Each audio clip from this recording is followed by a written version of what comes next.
Hello students, I am Gajendra Sharma. Welcome to Adda 24/7 school. कैसे हो भाई सारे लोग? उम्मीद करूंगा कि आप लोग बहुत बढ़िया हैं, एकदम अच्छे हैं। तो आज हम लोग जो बात करने वाले हैं, जो सीबीएसई ने अभी ऑफिशियल अपना जो सैंपल पेपर है वो रिलीज किया है फिजिक्स का, उसकी बात हम लोग करने वाले हैं। और इसके अंदर देखने वाले हैं कि सर पेपर का पैटर्न कैसा है, कितने क्वेश्चन हमसे पूछे गए हैं और कैसे उन क्वेश्चन को हम लोगों को अटेम्प्ट करना है कम टाइम में, जिससे हम लोग अच्छे से उनको रिवाइज भी कर पाए और सारी चीजों को बहुत बेहतरीन ढंग से कर जाए। इन सारी चीजों को हम लोग इसके अंदर देखने वाले हैं। तो बेटा आप चलिए शुरुआत करते हैं और देखते हैं इसके इंस्ट्रक्शंस को क्या क्या चीजें हम लोगों को बताई गई हैं। तो सबसे पहले शुरुआत हम लोग करें तो इसके अंदर आप लोगों को पता ही है कि सर 70 मार्क्स का हमारा ये मैक्सिमम मार्क्स का पेपर होने वाला है और इसके लिए जो टाइम ड्यूरेशन आप लोगों को दी गई है वो 3 आवर्स दी गई है। तो देखिए सबसे पहले इन्होंने बोला है कि आप लोगों के जो एक क्वेश्चन पेपर है इसके अंदर 35 क्वेश्चन है और सारे क्वेश्चन को करना कंपलसरी है। इसके अंदर जो आप लोगों का पेपर है इसके अंदर हम लोगों ने 5 सेक्शंस दिए हैं। 5 सेक्शन के अंदर section 1, section B, section C, section D and section E है और इसका सारे जो ये सेक्शंस है इनको करना कंपलसरी है पेपर के अंदर। सेक्शन 1 के अंदर 18 आप लोगों को एमसीक्यूज दिए गए हैं। उसके अलावा जो क्या कर रहे हैं, 1 मार्क्स को कैरी कर रहे हैं, मतलब पर्टिकुलर 1 मार्क्स का एक क्वेश्चन, यानी कि 18 मार्क्स के हमारे 18 क्वेश्चंस हो गए हैं जो एमसीक्यूज बेस्ड हैं। अब आपको पता है कि सर एमसीक्यूज बेस्ड क्यों? क्योंकि आप लोगों को आगे जाके सीयूटी एग्जाम भी देना है, जेईई एग्जाम भी देना है, नीट भी देना है, सारी जगह आप लोगों को एमसीक्यूज बेस्ड पूछे जाते हैं, जिससे आप लोगों की क्या है कि सोचने की क्षमता यानी कि क्रिटिकल थिंकिंग है वो आप लोगों की डेवलप हो, इसलिए आप लोगों को एमसीक्यूज क्वेश्चंस इसके अंदर भी दिए गए हैं। और आप लोगों को जो सेक्शन बी है उसके अंदर 7 क्वेश्चंस दिए गए हैं और हर जो क्वेश्चन है वो 2 मार्क्स कैरी कर रहा है, यानी कि सर 7 क्वेश्चंस हैं, 2 मार्क्स वो कैरी कर रहे हैं। उसके अलावा सेक्शन सी है उसके अंदर 5 क्वेश्चंस हैं और 3 मार्क्स ईच हैं, यानी कि सर 5 क्वेश्चंस हमारे 3-3 मार्क्स के हैं और इसका मतलब 15 मार्क्स वो कैरी कर रहा है। और सेक्शन डी है उसके अंदर 3 लॉन्ग क्वेश्चंस हैं जो 5 मार्क्स ईच कैरी कर रहा है। और हमारा जो सेक्शन ई है उसके अंदर हमें 2 केस बेस्ड स्टडी के क्वेश्चंस दिए गए हैं। ये हमारा क्या है पूरा का पूरा इसके अंदर ये जो इंस्ट्रक्शंस है सर कितने कितने क्या हिसाब से हम लोगों को क्वेश्चंस दिए गए हैं, कितने करना है कितने नहीं करना है, कहां कहां हम लोगों को ऑप्शनल चीजें दी गई हैं, उन सारी चीजों के बारे में था। और इसने बोला है कि there is no overall choice, however an internal choice has been provided in section B, C, D, E. You have to attempt only one of the choices in such questions. Use calculator is not allowed. यानी कि sir ये हमारी क्या है general instructions है जो हमारे हर exam के अंदर होती हैं सेम। तो अब चलते हैं और अब हम लोग देखते हैं कि सर कैसे क्वेश्चंस आए हैं, किस तरीके के क्वेश्चंस हम लोगों से पूछे गए हैं। तो चलिए शुरुआत करते हैं पहले क्वेश्चन के साथ। तो पहला क्वेश्चन आप लोगों का जो है उसको हम लोग देख लेते हैं सबसे पहले। तो ये पहला क्वेश्चन है, ये एमसीक्यूज बेस्ड है, यानी कि सर आने वाले जो 18 क्वेश्चन हैं वो सारे के सारे एमसीक्यूज बेस्ड हैं, तो उनको हम लोगों को एमसीक्यूज की फॉर्म में ही करना है। तो सबसे पहले देखो आप लोगों को दिया गया है according to Coulomb's law which is the correct relationship या relation for the following figure, कि ये हमारे पास जो फॉलोइंग फिगर है सर इसके अंदर किस टाइप की रिलेशनशिप हम लोगों को दी गई है। अब आप लोगों को दिख रहा होगा इसके अंदर कि सर एक फोर्स हमारा इस तरफ लग रहा है, दूसरा इस तरफ लग रहा है, यानी कि सर इससे एक चीज समझ में आती है कि सर ये क्या है, इन दोनों के बीच में अट्रैक्शन का फोर्स हम लोगों को देखने को मिल रहा है। अट्रैक्शन लग रहा है, अगर अट्रैक्शन लग रहा है तो किस किस में लगता है सर, एक पॉजिटिव एक नेगेटिव, यानी कि ओवरऑल अगर मैं इनके प्रोडक्ट की बात करूं तो वो हमारा क्या आने वाला है, नेगेटिव आने वाला है। अगर नेगेटिव आने वाला है तो ऑब्वियसली बात है कि सर वो 0 से तो बड़ा होने वाला नहीं है, 0 के बराबर नहीं होगा। और ये जो है ये हमारा ऑप्शन कौन सा सही हुआ इसके अंदर, सर ऑप्शन नंबर बी हमारा बिल्कुल करेक्ट है। क्योंकि सर देखिए सीधा सीधा है कि अगर एक पॉजिटिव है एक नेगेटिव है तो ऑब्वियसली बात है कि उनको जब हम लोग मल्टीप्लाई करेंगे तो मल्टीप्लाई करने पर हम लोगों को मिलेगा कि सर नेगेटिव वैल्यू, और जब नेगेटिव वैल्यू मिलेगी तो ऑब्वियसली बात है कि सर यहां पे हम लोग ये नहीं कह सकते कि वो 0 से बड़े हैं।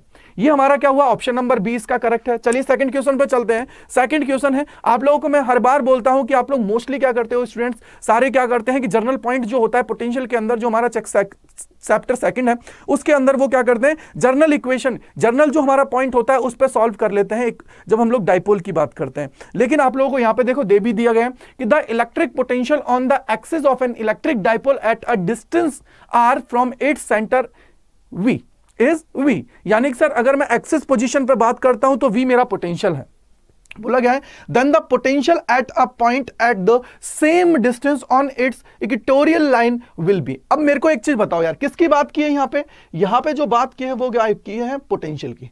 और जब हम लोग पोटेंशियल की बात करते हैं तो हम लोगों ने पढ़ा हुआ है कि सर जब डाइपोल से रिलेटेड हम लोग 3 केसेस लेते हैं, एक एक्सिस के ऊपर लेते हैं, एक इक्वेटोरियल लाइन के ऊपर लेते हैं और एक पॉइंट हम लोग लेते हैं जर्नल पॉइंट। तो जर्नल पॉइंट और एक्सिस के ऊपर हम लोगों को क्या है, पोटेंशियल मिलता है। और उसके अलावा जो इक्वेटोरियल लाइन होती है वहां पे हमारे पोटेंशियल की वैल्यू कितनी होती है, जल्दी से आप लोग मुझे बताइए। आप लोगों को पता ही है कि सर कितना होता है, सर 0। क्योंकि देखो आप लोगों को याद होगा ये डायग्राम आप लोगों को याद भी होगा। मान लीजिए ये माइनस क्यू है, ये प्लस क्यू है, इन दोनों के बीच की डिस्टेंस 2a है, ये हमारा a हो गया है, ये हमारा a हो जाएगा, ये हमारा a हो जाएगा, और ये हमारी क्या है r है, तो ये कितना हो जाएगा √r² प्लस a² हो जाएगा, और ये p पॉइंट हमारा ले लीजिए जिसके ऊपर हमें क्या निकालना है, पोटेंशियल निकालना है। तो कितना हो जाएगा सर, ऑब्वियसली बात है 0 हमारा आएगा अगर इक्वेटोरियल लाइन पे यानी कि 90 डिग्री एंगल ये फॉर्म कर रहा है। चलिए आगे चलते हैं थर्ड क्वेश्चन पे। थर्ड क्वेश्चन आप लोगों को बहुत बेहतरीन दिया गया है इसके अंदर। थर्ड क्वेश्चन आप लोग देखोगे तो आप लोगों को एक रजिस्टिविटी से रिलेटेड चीजें दी गई हैं कि सर कैसे इसके अंदर चीजें होती हैं। तो देखो इसके अंदर मुझे दो चीजें आप लोगों को बतानी जो इंपॉर्टेंट है, एक है सेमीकंडक्टर से रिलेटेड, एक है कंडक्टर से रिलेटेड। तो इसके अंदर हम लोग जब टेम्परेचर कोफिशिएंट की बात करते हैं कि सर एक हमारा होता है पॉजिटिव टेम्परेचर कोफिशिएंट, एक होता है नेगेटिव टेम्परेचर कोफिशिएंट, जिसके अंदर क्या होता है कि जैसे जैसे टेम्परेचर इंक्रीज होता है तो मेटल्स जो होते हैं यानी कि जो कंडक्टर्स का केस होता है तो उसमें क्या होता है जैसे जैसे टेम्परेचर इंक्रीज होगा तो रेजिस्टेंस की वैल्यू भी इंक्रीज करेगी। और हमारे जो सेमीकंडक्टर्स होते हैं वो कैसे प्राणी होते हैं कि सर इसके अंदर अगर टेम्परेचर इंक्रीज करोगे तो रेजिस्टेंस की वैल्यू क्या होगी, डिक्रीज होगी, क्योंकि कंडक्टिविटी को इंक्रीज करना है। ये हमारा रिलेशन। तो बताइए कौन सा होगा कि सर ये केस क्या है कि सर हमारा जैसे जैसे मैं टेम्परेचर इंक्रीज कर रहा हूं तो रेजिस्टिविटी की वैल्यू डिक्रीज कर रही है। और रेजिस्टेंस आपको पता होना चाहिए कि सर टेम्परेचर जहां पे इंक्रीज करता है और जहां पे रेजिस्टेंस डिक्रीज करता है, रेजिस्टिविटी डिक्रीज करती है, तो वो कौन सा केस होता है सर, सेमीकंडक्टर्स का केस होता है। यानी कि सर पहला केस कौन सा बन गया है, सेमीकंडक्टर्स का बन गया है। पहला केस जो बन गया है ये तो बन गया है सेमीकंडक्टर का। और जो सेकंड जो हमारा है, यहां देखिए कि सर यहां से रेजिस्टिविटी इंक्रीज करिए टेम्परेचर के साथ, तो ये हमारा किसके लिए हो गया सर, कंडक्टर्स के लिए हो गया है। किसके लिए हो गया, कंडक्टर्स के लिए। तो मेरे भाई जल्दी से मुझे बताओ, देखो यहां पे बोला है ए इज कॉपर, तो कॉपर हमारा होगा नहीं क्योंकि ये तो मेटल की बात है। तो यानी कि sir option number B will be the right answer regarding this question. तो बी हमारा क्या है, बिल्कुल करेक्ट है। आप लोगों को दो चीजों के बारे में पता होना चाहिए था, पॉजिटिव टेम्परेचर कोफिशिएंट के बारे में और एक होता है नेगेटिव टेम्परेचर कोफिशिएंट के बारे में। इन दोनों चीजों के बारे में आप लोगों को बेसिक्स इस चीज के अंदर होना चाहिए, जिससे क्या है आप लोग बहुत बेहतरीन ढंग से इनको कर जाओगे। तो ये हमारा क्या हो गया बेटा, सेकंड का आंसर हो गया, मतलब सेकंड इसका आंसर हो गया। चलिए थर्ड पे, फोर्थ पे चलते हैं। फोर्थ क्वेश्चन आप लोगों के सामने आ गया है। फोर्थ क्वेश्चन को ढंग से पढ़िए और पढ़ने के बाद में फिर आप लोगों को क्या करना है, इसको सॉल्व करना है। सबसे पहले ढंग से पढ़ना है यार। बोला गया है कि two concentric and coplanar circular loops P and Q have their radii in the ratio of 2:3। 2:3 में क्या है भाई, इनकी रेडियस का रेशियो है, यानी कि सर पहले वाले की 2r है, सेकंड वाले के कितनी है, 3r है। ओके, बोला गया है loop Q carries a current 9 ampere, यानी कि सर जो लूप मेरा फर्स्ट है उसके लिए I1 की जो वैल्यू है वो कितना है, 9 एम्पियर वो क्या है, करंट ले रहा है इन द एंटी क्लॉकवाइज डायरेक्शन। ये क्लॉक एंटी क्लॉकवाइज डायरेक्शन है, यानी कि जो हमारी क्लॉकवाइज डायरेक्शन होती है उसके अपोजिट एंटी क्लॉकवाइज डायरेक्शन इसके अंदर है। For the magnetic field to be 0 at the common centre, यार आपने एक वर्ड पकड़ा यहां से, क्या बोला है, 0 at the common centre. Magnetic field की बात की है, मैग्नेटिक फील्ड की बात की है कॉमन सेंटर के ऊपर, तो आप लोगों के दिमाग में आ जाना चाहिए सर सेंटर के ऊपर कितना होता है, सर सेंटर के ऊपर हो जाता है μ0I डिवाइडेड बाई 2 पाई होता है या r, तो ये हमारा हो जाता है 2r। कितना हो जाता है बेटा, 2r हमारा होता है। ये हमारा होता है किस में, जब हम लोग कॉमन सेंटर की बात करते हैं। किसकी बात करते हैं, कॉमन सेंटर, या मैं सेंटर की बात कर रहा हूं जहां पे हमारा ये फील्ड है। अब इसने बोला है, देखो क्या बोला है कि for the magnetic field to be 0 at the common centre loop P must carry. यार जो P है ना वो उसके अंदर कितना करंट है, कितना करंट है वो हमें फाइंड आउट करना है इसके अंदर, बस इसके अलावा और कुछ इसके अंदर नहीं देखना है। अगर ये हम लोगों ने देख लिया तो बात हमारी हो जाएगी। तो चलिए शुरुआत करते हैं। अब ये दोनों देखो कॉमन सेंटर पे होंगे तभी तो 0 होंगे कि सर एक इधर होगा एक उधर होगा, तो दोनों की वैल्यू हम लोग क्या कर सकते हैं, इक्वेट कर देते हैं, इक्वेट करके सॉल्व कर देते हैं। तो देखिए क्या होगा, पहला केस क्या हो जाएगा सर, μ0I डिवाइडेड बाई 2, और क्या है भाई पहले वाले के लिए 2r, और यहां पे करंट की वैल्यू भी हमें गिवन है पहले केस में। तो पहले केस में करंट की वैल्यू गिवन है, कितना है बेटा, 9 इक्वल्स टू कितना हो जाएगा sir, μ0I2 divided by 2 dot में कितना हो जाएगा सर, 3r। ठीक है भाई, सबसे पहले कैंसिल आउट कर दो सर, यहां से μ0 से μ0 गया, 2 से 2 गया, r से r गया। अब मेरे को एक चीज बताओ क्या हो जाएगा, बोला सर क्या होगा, बोला सर ये 2r है। अब यहां से देखोगे ना आप लोग, थोड़ा सा समझना और चीजों को कनेक्ट करना यार। देखो इसने किसके लिए बोला है, लूप क्यों। अब देखो यहां पे, अरे यार हमने थोड़ा सा उल्टा कर दिया है, पी के लिए नहीं है, पी के लिए तो हमें निकालना है ना, थोड़ा सा चेंज, थोड़ा सा, क्योंकि ये जो करंट दे रखा है ना, करंट आप लोगों को जो गिवन है ना बेटा, करंट आप लोगों को जो गिवन है वो पी के लिए नहीं है, करंट जो गिवन है वो क्यू के लिए गिवन है यार। Q के लिए आप लोगों को गिवन है, ये जो करंट है ये देखो आपको याद रखना है, देखो इसके अंदर दो चीजें हैं, देखो इसने स्टार्टिंग में बोला था ना मैं P और Q है, तो ये मेरा P है, ये मेरा Q है, और यहां पे क्या कर रखा है, Q के लिए करंट जो दे रखा है ना, यानी कि इसके लिए जो करंट दे रखा है ना वो 9 एंपियर दे रखा है, और इसके लिए जो करंट है ना वो हमें फाइंड आउट करना है। तो मेरे भाई कर लीजिए सॉल्व, अब तो आपके सामने ही है, क्योंकि वो थोड़ा सा हम लोगों ने उसको थोड़ा उल्टा लिख दिया था, बट कोई दिक्कत की बात नहीं है। तो मेरे भाई देखो क्या हुआ कि sir mu naught I divided by कितना हो जाएगा यार, 2 डॉट में कितना हो जाएगा sir 2R is equal to कितना हो जाएगा सर म्यू नॉट इंटू में 9 डिवाइडेड बाई 2.3R। तो 2 से 2 गया, R से R गया, 3 से ये 3 गया, म्यू नॉट से म्यू नॉट गया, तो I इज इक्वल टू कितना आ जाएगा सर 6 एम्पियर। अब मेरे भाई सबसे बड़ी दिक्कत है कि सर यहां पे कैसे होगा 6 एम्पियर की बात कर लिए, लेकिन सबसे बड़ी बात है कि सर यहां पे तो 6 में 2 दे दिए हैं, ये देखिए 2 हमें दे दिए 6 में, अगर 6 में 2 दे दिए तो अब क्या आएगा, क्लॉकवाइज आएगा या एंटी क्लॉकवाइज आएगा। अब ये देखो इसने बोला है कि for the magnetic field to be zero, अगर जीरो करना है तो सर एक इस तरफ जा रहा है तो दूसरा इस तरफ जाना चाहिए, अगर एक इस तरफ जा रहा है तो दूसरा इस तरफ जाना चाहिए, अगर एक क्लॉकवाइज है तो दूसरा एंटी क्लॉकवाइज होना चाहिए। क्या होना चाहिए, दूसरा क्या होना चाहिए, एंटी क्लॉकवाइज होना चाहिए। तो मेरे भाई यहां पे आप लोग जब देखोगे तो इसके अंदर क्या बोला गया था, देखो इसने बोला है कि radii in the ratio Q current in the anti clockwise direction, अगर एंटी क्लॉकवाइज है तो इसके अंदर क्या हो जाएगा गुरुदेव क्लॉकवाइज डायरेक्शन। बात खत्म, सबको समझ में आ गया होगा। क्या आ गया है, फोर्थ इसका राइट आंसर होगा, क्या हो जाएगा बेटा, फोर्थ इसका राइट आंसर हो जाएगा।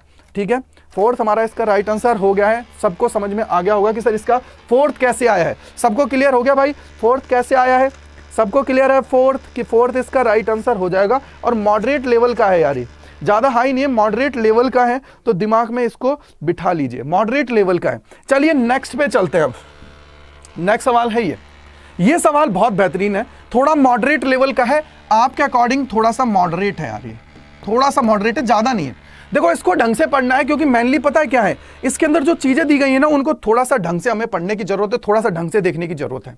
सबसे पहले देखिए क्या बोला गया है, a long straight wire of the circular cross sectional of the radius carries a steady current I, the current is uniformly distribute across its cross sectional, the ratio of the magnitude of magnetic field at a point distinct at a/2 above the surface।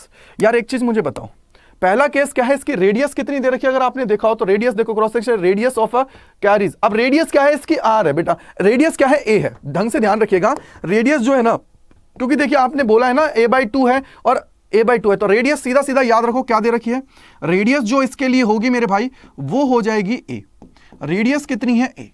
अगर radius a है तो आप second चीज देखो, अब क्या बोल रहा है, एक बोल रहा है वो कि उसने बोला है कि the ratio of the magnitude of magnetic field at a point distinct a/2 above the surface. पहला केस क्या है, above the surface, above the surface. अगर अबव द सरफेस की बात है बेटा तो क्या होगा, देखो अबव द सरफेस है तो कितना हो जाएगा सर, a प्लस में a/2 कितना हो जाएगा सर 3a/2। बोलो सर ओके है, ठीक है, ये हमारे पास हो गया। अब है एक बिलो द, सेकंड बोला है, देखो ये रहा a/2 बिलो इट्स सरफेस, यानी कि सर बिलो, तो बिलो के केस में क्या हो जाएगा बेटा, बिलो के केस में हो जाएगा सर a माइनस a/2, यानी कि सर सीधा सीधा हो जाएगा a/2, a/2। दोनों केसेस मेरे पास आ गए। अब सबसे बड़ी बात कि सर हमारा फॉर्मूला क्या होगा, एक तो बिलो में और एक है अबव में, एक तो है बिलो में और एक है अबव में, तो इनके अंदर हमारा फॉर्मूला क्या होने वाला है उनकी बात है। तो सबसे बड़ी बात वही है कि सर कैसे इन चीजों को हम लोग देखेंगे। तो देखिए यहां से हमें बोला है अबव द सरफेस और below the surface, above the surface और बिलो द सरफेस, ये हमारे पास हमने दोनों, हमने क्या निकाल लिया, रेडियस निकाल ली है। क्या निकाल लिया बेटा, रेडियस हम लोगों ने निकाल ली है। अब मैं बात करता हूं बिलो द सरफेस क्या होता है। यार बिलो द सरफेस की बात है तो आप लोगों को याद होना चाहिए, बिलो द सरफेस के लिए, बिलो द सरफेस के लिए हमारा जो होता है मैग्नेटिक फील्ड के लिए रेशियो जो हो, मैग्नीट्यूड ऑफ मैग्नेटिक फील्ड, तो यानी कि सर मैं बी की बात कर रहा हूं, तो क्या हो जाता है बेटा, mu naught I R divided by 2 pi R square. ये हमारा क्या होता है बेटा, बिलो द सरफेस के लिए होता है। ये हमारा क्या होता है, बिलो द सरफेस के लिए होता है। अगर ये बिलो के लिए होता है, अब सबसे बड़ी बात दिमाग में बिठा लीजिए, अगर ये बिलो के लिए तो बिलो के लिए ये केस है, अगर बिलो के लिए ये केस है तो इसको हम लोग सॉल्व करेंगे। ठीक है सर, मान लिया अगर बिलो है, अब मान लीजिए मैं बोल रहा हूं बिलो है, तो बिलो के केस में ये आर है और ये आर स्क्वायर है, तो भाई बिलो का केस हमारे पास ये आ गया है। सेकंड हमारा होता है सर सरफेस के ऊपर, सरफेस की मैं बात कर रहा हूं, तो सरफेस का केस क्या हो जाएगा sir, mu naught I divided by 2 pi R square. ये हमारे पास है सरफेस के केस में। किसके केस में है, सरफेस के केस में हमारे पास ये है। अगर ये सरफेस के केस में है, ये दोनों आप लोगों के सामने आ गए, mu naught I R 2 pi R square और 2 पाई आर स्क्वायर, ये हमारे पास दोनों केसेस बन गए हैं यार, दोनों केसेस हमारे पास बन गए। 2 पाई आर, सॉरी ये आर स्क्वायर नहीं होता है, आर होता है सिर्फ सरफेस के ऊपर। ठीक है, अब मेरे को एक चीज बताओ, मैं बोलता हूं कि सर ये आर आर है, बिलो है, और बिलो का केस हमारे पास है, तो कैसे इसको सॉल्व करूं बिलो के लिए, कैसे मैं सॉल्व करूं बिलो के लिए, ये हमारे लिए सबसे बड़ा टास्क बन गया है। तो मैं बोलता हूं यार अगर बिलो का केस है तो ये हमारी, देखो ये हमारा क्या है, मैंने देखो यहां पे ध्यान रखना, ये हमारी क्या है बिलो वाली है, ये हमारी क्या है बिलो वाली है, बिलो वाली। अब बिलो वाली कौन सी है, ये हो गई है a/2, और ये हमारी क्या है ओरिजिनल, ये हमारी क्या है ओरिजिनल जो हमारी रेडियस है। तो सबसे पहले देखो बिलो वाला केस ले लो, म्यू नॉट मैं ले रहा हूं, देखो बिलो वाला केस है, आपको पता है a/2 है, तो क्या हो जाएगा बेटा, इसको b1 मान लीजिए थोड़ी देर के लिए, कितना हो जाएगा बिलो वाला, देखो बिलो वाला है, इसने हमें बोला है कि अबव और बिलो, अबव और बिलो का केस इसने हमें बोला है, किसका बोला है इसने, अबव और बिलो का रेशो हमसे पूछा है। तो भाई मैं पहले बिलो निकाल रहा हूं, तो बिलो का रेशो है तो इसको उल्टा हम लोग कर लेंगे, तो क्या हो जाएगा, देखो म्यू नॉट आई क्या हो जाएगा बेटा a/2 डिवाइडेड बाई कितना हो जाएगा भाई 2 पाई ए स्क्वायर, क्योंकि ओरिजिनल ये आर है, आर है भाई, आर का मतलब पता है क्या है, देखो दो केसेस मान लो, एक तो हमारा क्या है इस सरफेस के ऊपर आर है और एक है बिलो, तो बिलो के लिए मैंने क्या ले लिया है स्मॉल आर, बिलो मतलब डेप्थ के अंदर। ठीक है, ये हमारे पास हो गया। ठीक है, क्लियर है।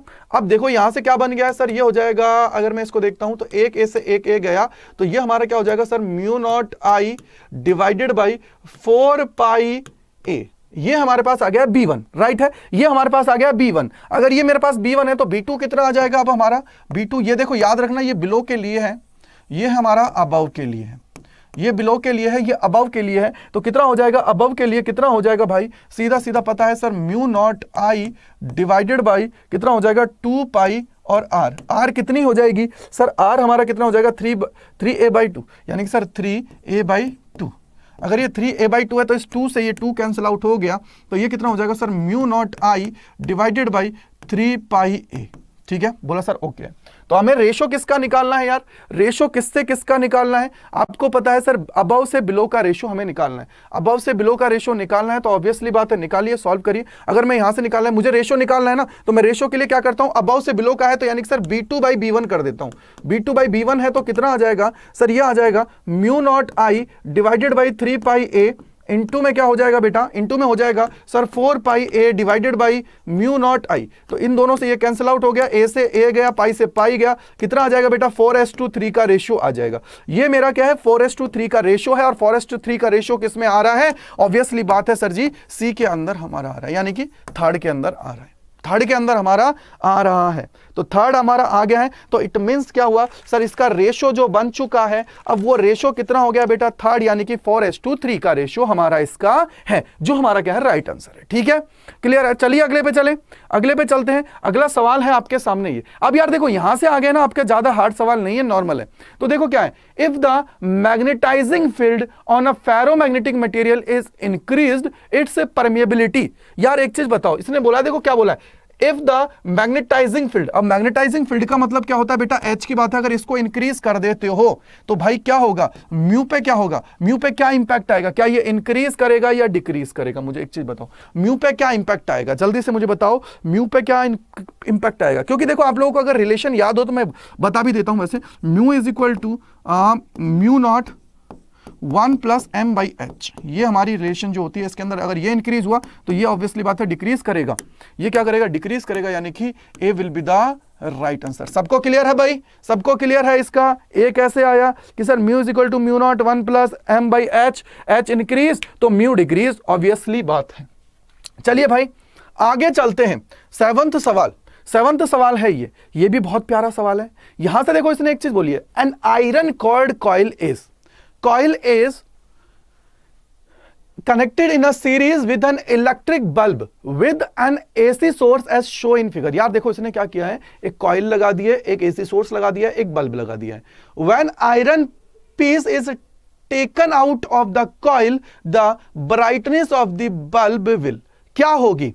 देखो यार आप लोग खुद जानते हो कि सर अगर मैं इससे, अगर इसके अंदर मैं कोई भी एक पीस रख रहा हूं, आयरन पीस रखा हुआ है इसके अंदर, अब आयरन पीस को लेके आऊंगा तो वो क्या करेगा सर, उसका क्या करेगा, मैं अगर बोलूं तो सर देखिए अगर कोई चीज जाती है, अगर मैं जब 6 चैप्टर की बात करता हूं तो उसके अंदर क्या होता है कि सर जब हम लोग कभी किसी चीज को पीछे की तरफ खींचते हैं, कौन सी चीज को, जब कॉइल की बात कर रहे हैं या किसी आयरन ब्लॉक की बात कर रहे हैं, जब हम लोग फ्लक्स चेंज की बात करते हैं तो उसको पीछे की तरफ करता हूं तो वो हमारा जो डायरेक्शन होती है करंट की वो क्या हो जाती है सर, उसके जो सेम डायरेक्शन के अंदर हो जाती है, यानी कि उसका क्या करती है, अपोज करती है, उसको दूर जाने नहीं देना चाहती है, वो क्या करेगी, उसको इंक्रीज करना चाहेगी, और इंक्रीज करेगा तो करंट की जो सेम डायरेक्शन है ना उसी डायरेक्शन में हो जाएगी, और जब सेम डायरेक्शन में हो जाएगी तो उस वजह से क्या होगा, बल्ब हमारा क्या होगा, ज्यादा ग्लो करेगा, क्योंकि करंट ज्यादा फ्लो करेगा। करंट हमारा क्या कर रहा है बेटा, इसके अंदर ज्यादा फ्लो करेगा, और जब करंट ज्यादा फ्लो करेगा तो ऑब्वियसली बात है सर ग्लो ज्यादा आएगा। तो हमारा जो केस कह रहा है वो यही कह रहा है कि the brightness of the bulb will be increase. ठीक है, इंक्रीज हमारा राइट आंसर हो जाएगा। अब एक चीज और बताओ, चलो आगे चलते हैं। आगे है बेटा 8th नंबर, ये तो बिल्कुल बच्चू वाला सवाल है, पढ़ो एक बार ढंग से। देखो सवाल बोलता है कि which of the following statement is not true about the property of electromagnetic wave. जो इलेक्ट्रोमैग्नेटिक वेव है उसकी प्रॉपर्टी के अलोंग वो हमारा ट्रू नहीं है। एक वर्ड याद रखना, ये नॉट लिखा हुआ है तो ट्रू वाला मत लगा देना यार, कहीं ट्रू वाला लगा दो और फिर नंबर कट जाएंगे आप लोगों के। ठीक है, तो पहला बोलता है कि these waves do not require any material medium for their propagation, बिल्कुल करेक्ट है। Both electric and magnetic field vector attain the maximum minimum eight the same time, बिल्कुल करेक्ट है। थर्ड जो है, the energy in the electromagnetic wave is divided equally between electric and magnetic field, बिल्कुल correct है कि mu is equal to क्या होता है, म्यू बी होता है, बिल्कुल करेक्ट है। लास्ट बोल रहा है कि both electric and magnetic field vectors are parallel to each other, parallel नहीं होते हैं, परपेंडिकुलर होते हैं, यानी कि sir fourth will be the right answer, क्योंकि यही इसके लिए रॉन्ग स्टेटमेंट है। नेक्स्ट पे चलते हैं, यह है सवाल। यार देखो, अ रेक्टेंगुलर और square, a circular and elliptical loop all in the xy plane are moving out of a uniform magnetic field with a constant velocity। इतना दे रखा है, the magnetic field is directly along the negative z axis direction, the induced EMF during the passes of these loop out of the field region will not remain constant for। यार देखो, अगर मैं बात करूं तो चाहे मैं रेक्टेंगल को निकालूं, चाहे मैं निकालूं एक स्क्वायर को, दोनों केसेस में क्या होगा सर, सेम एरिया है, उसके अंदर कोई भी चेंज नहीं होगा। नहीं होगा तो सर ऑब्वियसली बात है कि यहां पे क्या है, उसकी जो वैल्यू है वो कांस्टेंट चलेगी, उसके अंदर कोई भी चीजें चेंज नहीं होंगी। अगर चीज चेंज नहीं हो रही है तो इसका मतलब क्या हुआ कि सर हमारा जो ऑप्शन है स्क्वायर का और रेक्टेंगल का, उनको छोड़ के बाकी हम लोग देखेंगे। अब यहां पे देखो रेक्टेंगुलर आ रहा है तो सर ये हमारा होगा नहीं।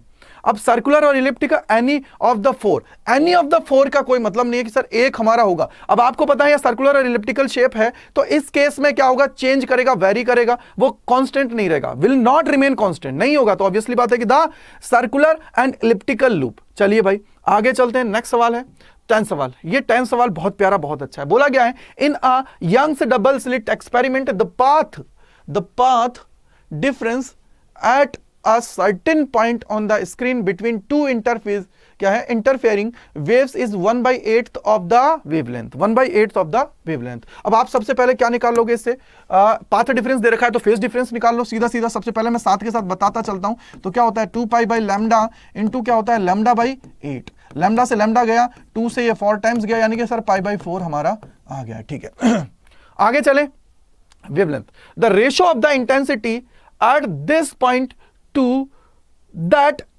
at the center of a bright fringe is close to। यार देखो दोनों पॉइंट्स में बोला है कि एक तो मेरे को इस पॉइंट पे आई की बात कर लो और एक मेरी आई मैक्सिमम की बात करें तो आई मैक्सिमम आप लोगों को सबको पता है इंटेंसिटी की क्या होती है, 4I0। ये तो आपको सबको आइडिया है। ठीक है, आइडिया है सबको, बोला सर बिल्कुल आइडिया है, हमें आइडिया बिल्कुल है। और सेकंड केस जो होता है ना उसको देखो सर, इस वाले केस में क्या हो जाएगा सर, ये हो जाएगा 2I0 प्लस में 2I0 कॉस, और ये कितना हो जाएगा सर π/4, पाई बाई 4 का मतलब क्या होता है यार, अगर आप लोगों ने पढ़ा है तो पाई बाई 4 का मतलब क्या होता है, पाई बाई 4 साइन और कॉस की बात करते हैं तो इसका मतलब है 180 और 4 90 यानी कि 45, और 45 पे कितना होता है सर 1/√2 होता है। 1/√2 है तो इसका वैल्यू क्या हो जाएगा यार, आई नॉट को बाहर ले लो, मैं इनका दोनों का रेशो ले लेता हूं, तो I/I मैक्सिमम की बात है, देखो है ना, मैं एक बार रेशो की बात कर रहा हूं तो कितना हो जाएगा सर, आई का केस में कितना हो जाएगा 2I0 बाहर आ जाएगा, आई से आई कैंसिल आउट हो जाएगा, तो नीचे तो 4 आने वाला है, ऊपर कितना हो जाएगा 2 प्लस में कितना हो जाएगा सर, ये हो जाएगा 2 और इसमें क्या आ जाएगा डॉट 1/√2। अब √2 है तो इसको 2 लिख सकते हो, √2 लिखोगे तो ऑब्वियसली बात है सर ये कितना आ जाएगा, यहां से इसको सॉल्व करोगे तो ये आ जाएगा 2 प्लस √2 डिवाइडेड बाई 4, यहां से आ जाएगा 2 प्लस 1.414 डिवाइडेड बाई 4 यानी कि सर 3.414 डिवाइडेड बाई 4, यानी कि सर अगर इसको मैं देखता हूं तो ये ऑब्वियसली बात है कि सर अगर मैं 9 टाइम्स की बात करता हूं तो देखो अब आप खुद समझना, सर अगर मैं 4 का 9 टाइम्स लेता हूं तो ये 3.6 के समथिंग होना चाहिए, 3.6 के समथिंग होना चाहिए अगर 9 टाइम्स जाता है, तो सर ये 9 टाइम्स वाला नहीं होगा।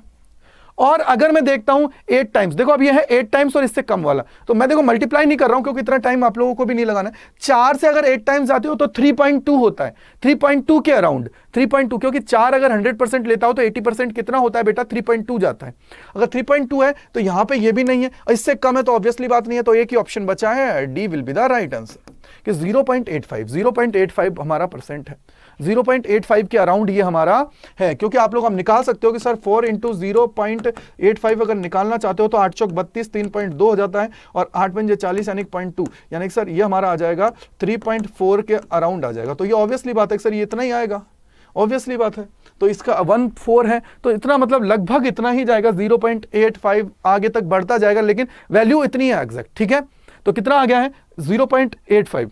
नेक्स्ट पे चलते हैं, नेक्स्ट है ये सवाल, बोला गया कि the work function for a metal surface is 4.14 electron volt, the threshold wavelength for this metal surfaces.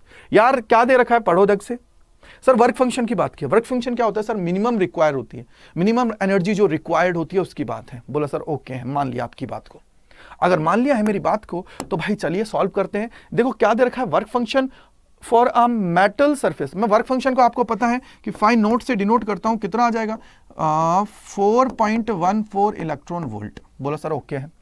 यार अब क्या बोला हूं, अब है सर मेरे को 5 नोट इज इक्वल टू क्या होता है sir, 5 naught is equal to हो जाएगा HF नॉट, अगर ये HF नॉट है तो इसी को लिख सकते हो sir 5 naught is equal to हो जाएगा HC बाई F नॉट और C बाई लेमडा नॉट, क्योंकि एक्चुअली में हमसे पूछा क्या है, the wavelength for this metal surface, ये सर वेवलेंथ कितनी है इस मेटल सरफेस के लिए उसकी बात हम लोगों से की गई है। अब देखो सबसे पहले अगर यहां देखते हो तो लैम्डा नॉट निकालना है, तो lambda naught is equal to क्या हो जाएगा सर HC बाई हमारा 5 नोट। बोलो क्लियर है नहीं है, बोलो क्लियर है नहीं है, क्लियर है।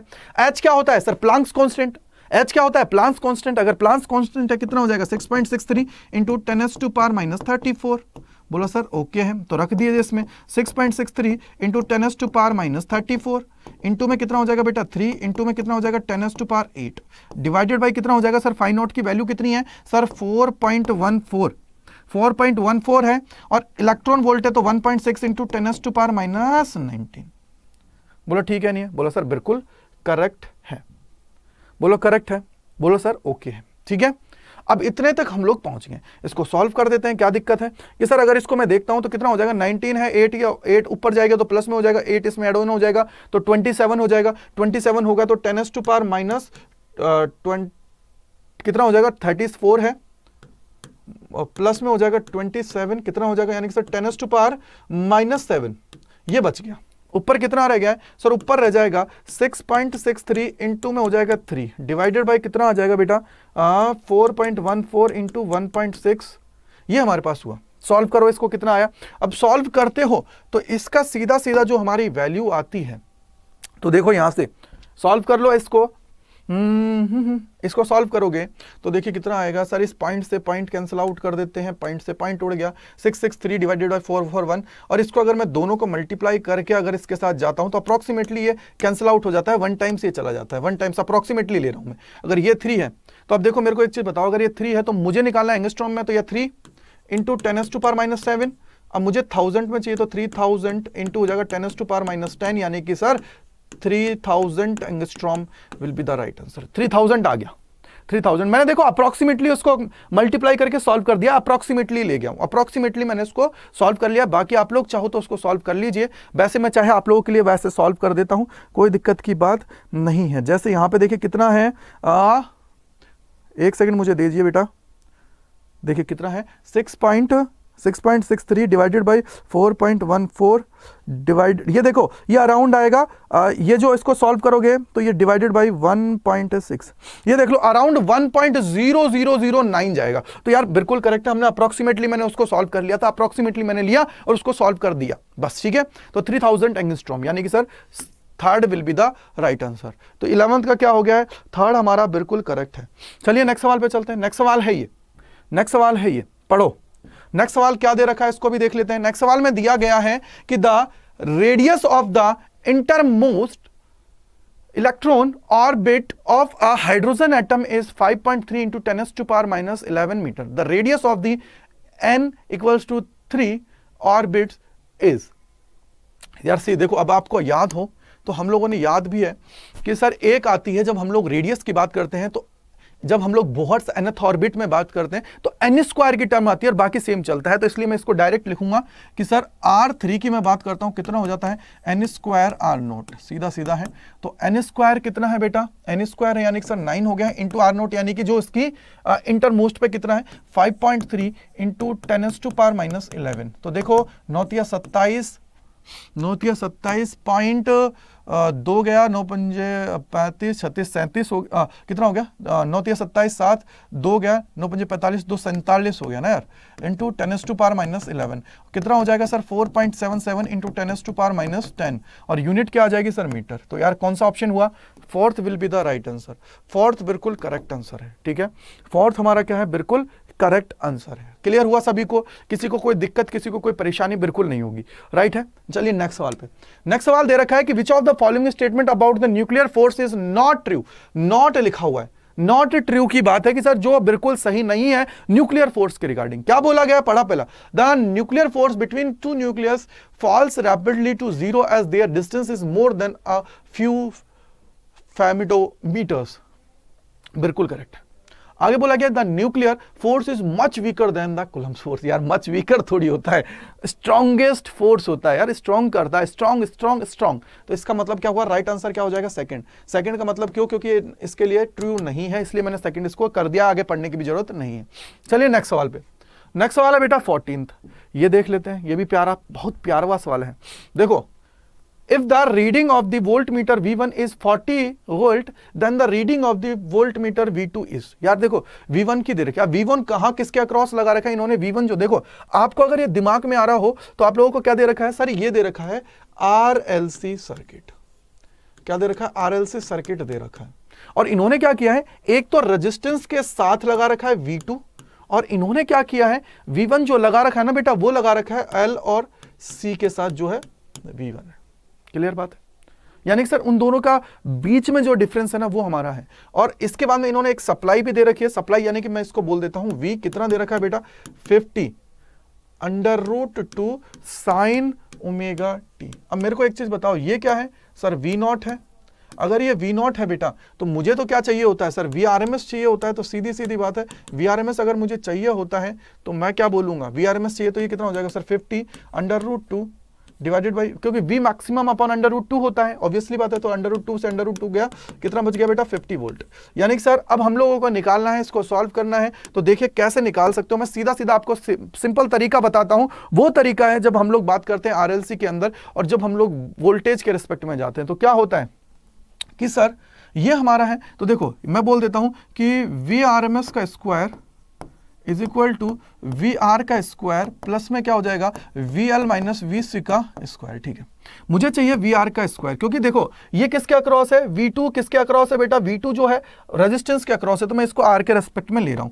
तो क्या हो जाएगा VRMS का स्क्वायर माइनस क्या हो जाएगा VL माइनस VC का स्क्वायर।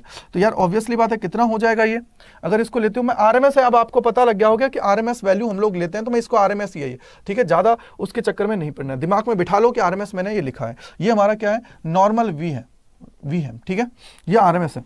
अगर ये आरएमएस है तो इसका स्क्वायर कितना हो जाएगा सर, 50 का स्क्वायर माइनस कितना हो जाएगा, ये कितना है सर, देखो आपको दे रखा है V1 कितना दे रखा है, V1 दे रखा है 40, तो ये हमारा V1 इनके अक्रॉस था, तो ये है 40 का स्क्वायर, कितना हो जाएगा सर, ये हो जाएगा 2500 माइनस हो जाएगा 404 यानी कि 1600, ठीक है। तो कितना आ जाएगा बेटा 900 वोल्ट वी आर का स्क्वायर। अगर ये वी आर का स्क्वायर तो V R is equal to कितना आ जाएगा सर, ये आ जाएगा 30 वोल्ट, यानी कि सर V1 के क्रॉस कितना है 30 वोल्ट हमारा है, V1 का क्रॉस कितना है 30 वोल्ट, और आंसर क्या हो जाएगा first is the right answer. सीधा देखो, मैंने आपको क्लियर कट तरीका, बहुत सारे लोग होते हैं जो घुमाते हैं आप लोगों को, ये आई मान लीजिए, आर मान लीजिए, ऐसे कर लीजिए, वैसे बिल्कुल सीधा सिंपल तरीका है जिससे आप लोग निकाल सकते हो, क्योंकि आप लोग खुद जानते हो कि वीआरएमएस की बात हम लोग करते हैं, हमेशा वीआरएमएस की बात की जाती है, ना कि वी मैक्सिमम की, ठीक है। क्लियर हुआ सभी को? नेक्स्ट पे चले। ये सवाल है बहुत प्यारा, बहुत अच्छा सवाल है, समझ में आया, बहुत प्यारा सवाल है, मेरा फेवरेट है, क्योंकि जब ये इलेक्ट्रोस्टैटिक आती है ना मुझे मजा आने लग जाता है। देखो क्या है, the electric potential V as a function of distance X is shown in figure, ये हमारे पास दे रखा है। अब एक चीज मुझे बताना है यार, मैं पूछूं आपसे कि सर अगर मैं यहां से इलेक्ट्रिक पोटेंशियल की बात कर रहा हूं V, distance X is shown in figure, और हमसे पूछा है कि the graph of the magnitude of the electric field intensity E as the function of axis. यार देखो क्या होगा sir, E is equal to हमारा क्या होता है, जिसको हम लोग पोटेंशियल ग्रेडियंट बोलते हैं, ग्रेडियंट के बात करते हैं, तो क्या हो जाएगा minus dV by D R बोल दीजिए। अब यहाँ x है तो dx के रिस्पेक्ट में इसको ले लीजिए। क्लियर है? बोलो सर ओके है। अब एक चीज मुझे बताओ, ये हमारी क्या होती है सर, स्लोप होती है, ये हमारी क्या होती है स्लोप। अगर स्लोप है तो यहां से देखिए चेंज क्या हो रहा है सर, स्लोप की बात है तो यहां से कितना आएगा 1/2 आएगा, और 1/2 आएगा तो ये तो पॉजिटिव आएगी, 1/2 इसकी स्लोप अगर निकालते हो आप लोग, स्लोप निकालोगे तो स्लोप कितना आएगा 1/2, यानी कि सर पॉजिटिव है। अगर इसकी स्लोप पॉजिटिव आएगी तो पॉजिटिव है, आगे नेगेटिव है, तो ऑब्वियसली बात है सर पॉजिटिव नेगेटिव मिला के क्या मिलाएंगे नेगेटिव, यानी कि सर पहला जो केस आएगा इस वाले रीजन के लिए वो नेगेटिव आएगा, जिसका पहला केस नेगेटिव है वो हमारा आंसर होगा। तो देखो यार इस केस में ये हमारा नेगेटिव है, पहला केस ये नेगेटिव ही तो है सर, ऑब्वियसली बात है, तो यही हमारा आंसर हो गया है। इसके अंदर देखो पॉजिटिव है, यहां पॉजिटिव है, यहां पॉजिटिव है, आप और चाहते तो यहां कांस्टेंट था तो यहां कांस्टेंट हो गया, ऊपर से अगर ये नीचे आएगा तो नेगेटिव वैल्यू होगी, और नेगेटिव वैल्यू होगी तो ऑब्वियसली बात है मेरा ई क्या आएगा नेगेटिव आएगा, और ये अगर मेरा नेगेटिव आएगा तो यहां से नेगेटिव, देखो ई क्या आएगा नेगेटिव, dV बाई dx हमारा नेगेटिव आएगा, नेगेटिव नेगेटिव पॉजिटिव हो जाएगा, ई हमारा क्या हो जाएगा पॉजिटिव हो जाएगा, ऑब्वियसली बात है। तो यार ये हमारा क्या हुआ, इसका राइट आंसर है, यानी कि 15th का क्या हो गया फर्स्ट, 15th का क्या हो गया बेटा first is the right answer, 15 का हमारा हो गया है फर्स्ट। ठीक है, अब चलते हैं आगे। अब यार इसके अंदर देखो आप लोगों को कुछ असर्शन रीजन के क्वेश्चंस भी दिए गए हैं, क्योंकि ये आपकी क्रिटिकल थिंकिंग है ना उसको इंक्रीज करता है जब असर्शन रीजन की बात आती है। ठीक है, असर्शन रीजन की जब बात आती है तो आपकी क्रिटिकल थिंकिंग को इंक्रीज करता है। अब आप लोग सोच रहे होंगे कि सर आप तो हमसे बात ही नहीं कर रहे हो। बेटा बात मैं इसलिए नहीं कर रहा हूं क्योंकि देखो आप लोग खुद जानते हो कि यार मैं सिर्फ अगर बातों में टाइम वेस्ट करूंगा तो जो इंपॉर्टेंट चीजें हैं उनमें मैं आप लोगों से कम्युनिकेट नहीं कर पाऊंगा, ये चीज आपको भी पता है। तो इसलिए क्या है, जितना ज्यादा चीजें बहुत आसानी से हो जाए, जितना ज्यादा चीजें ईजिली हो जाए, उतना हमारे लिए क्या होता है अच्छा होता है। तो इसलिए आप लोगों को क्या करना है बेटा, अच्छे से चीज़ों को मैं कनेक्ट करता जा रहा हूं, चीज़ों को समझाता जा रहा हूं, आप लोग कॉपी के अंदर लिखते जाइए और कम टाइम में हम लोग पूरा पेपर को सॉल्यूशन कर लेंगे। तो देखिए बोला गया 16 में, two statement are given, one labelled assertion and the other labelled reason, select the correct answer to these questions from the code ABCD as given. देखो ए का मतलब क्या है, both A and R true, R is the correct explanation of A, both A and R true and R is not the correct explanation of A। C बोला गया है कि A is the true but R is false। D बोला गया है A is false and R is also false। पहला पढ़ो क्या लिखा हुआ है, The electric conductivity of semiconductor increases on doping। Conductivity increase कर दिया, ये तो ट्रू भाई है, भाई ये तो चीज क्लियर कट है कि A हमारा क्या है ट्रू है, ये हमारा ट्रू है। क्योंकि सर सेमीकंडक्टर्स के अंदर डोपिंग क्यों की जाती है, जिससे उनकी कंडक्टिविटी इंक्रीज हो, वो कुछ करने लायक हो, तभी तो किया जाता है डोपिंग, एक्स्ट्रा एफर्ट्स। बोला सर ओके, तो यार जिसमें ए फॉल्स लिख रहा है ना वो नहीं होगा, ये फॉल्स है और ये ट्रू है एंड आर इज नॉट। अब आर को भी देख लेते हैं, रीजन क्या है, doping always increase the number of electrons in the semiconductor. यार ऐसा थोड़ी है, डोपिंग जब हम लोग करते हैं तो हो सकता है सर पेंटावेलेंट हो सकती है और ट्राइवेलेंट भी हो सकती है। ट्राइवेलेंट हो जाएगी तो एक होल बच जाएगा, और पेंटावेलेंट कर दोगे तो इलेक्ट्रॉन होगा, यानी कि इलेक्ट्रॉन और होल दोनों हो सकता है। ऐसा तो नहीं है कि सिर्फ इलेक्ट्रॉन ही हो। तो यानी सर रीजन हमारा बिल्कुल गलत है, और रीजन जिसके अंदर गलत है वो हमारा है। तो देखिए एक्सप्लेनेशन की तो बात ही नहीं है। ए हमारा ट्रू है, आर इज द नॉट गलत, B both A and R true नहीं है भाई, बी ये करेक्ट, यानी सर ए की ऑप्शन बचा है C, C will be the right answer, बिल्कुल करेक्ट है। चलिए नेक्स्ट पे चलते हैं। नेक्स्ट दे रखा है ये, पढ़ो एक बार इसको भी। देखो मैं डायरेक्ट इस पे आता हूं, मैं डायरेक्ट किस पे आ रहा हूं, मैं सवाल पे आता हूं डायरेक्ट। देखो हमने ये तो देख ही लिया कि ए का मतलब क्या है, बी का मतलब क्या है, सी का मतलब क्या है, डी का मतलब क्या है। अब हम लोग डायरेक्ट क्वेश्चंस पे आते हैं। देखो बोला गया है in an interference pattern observed in Young's double slit experiment if the separation D between coherent source as well as distance D of the screen from the coherent source both are reduced to 1/3 then new fringe width remain the same. बिल्कुल correct है। देखो कैसे, आप लोगों को पता है fringe width की बात की, मैं बात करता हूं फ्रिंज विड्थ की। क्या होता है sir, lambda D by small D होता है, ठीक है, lambda D by small D हमारा होता है। बोलो सर ओके, अगर है तो भाई देखो इसको भी अगर 1/3 करोगे, देखो लैम्डा डी को क्या करोगे, डी हमारा 1/3 करोगे, ओके सर 1/3 हो गया, और इसको भी 1/3 करोगे तो क्या होगा सर, अब देखो ये क्या हो जाएगा सर, ये हो जाएगा लैम्डा डी बाई 3 इंटू क्या हो जाएगा सर 3 ऊपर चला जाएगा, ये हो जाएगा डी, 3 से 3 कैंसिल आउट, क्या हो जाएगा lambda D by small D. यानी कि सर कोई भी इंपैक्ट नहीं आया, जैसा सेम है वैसा ही रहा है, कोई दिक्कत की बात नहीं है। तो ये तो हमारा करेक्ट है, ये हमारा क्या है, करेक्ट है, correct. Fringe width is proportional to the D by lambda D. ये तो फॉर्मूला इन्होंने उल्टा कर दिया, फ्रिंज विड्थ जो होती है डायरेक्टली प्रोपोर्शनल होती है डी बाई स्मॉल डी के, ना कि small D by capital D के। गलत है, यानी कि सर रीजन हमारा क्या है, बिल्कुल गलत है, रीजन बिल्कुल गलत है। अगर रीजन गलत है तो ये खत्म, और इसके बाद में अगर खत्म है तो आर इज आर, एक्सप्लेनेशन की तो बात ही नहीं है, ये दोनों खत्म। सी वापस से अगेन सही है, अगेन बिल्कुल सी सही है, क्योंकि वापस से हमारा क्या है, सी सही है 17 का, 17 का क्या हुआ बेटा, सी सही है। चलिए आगे चलते हैं, 18 पे आते हैं। 18 आ गया है हमारे पास, पढ़ो देखो क्या बोला गया कि टू स्टेटमेंट्स, वही है, मैं डायरेक्ट स्टेटमेंट्स पे आता हूं, ठीक है, स्टेटमेंट पे आता हूं।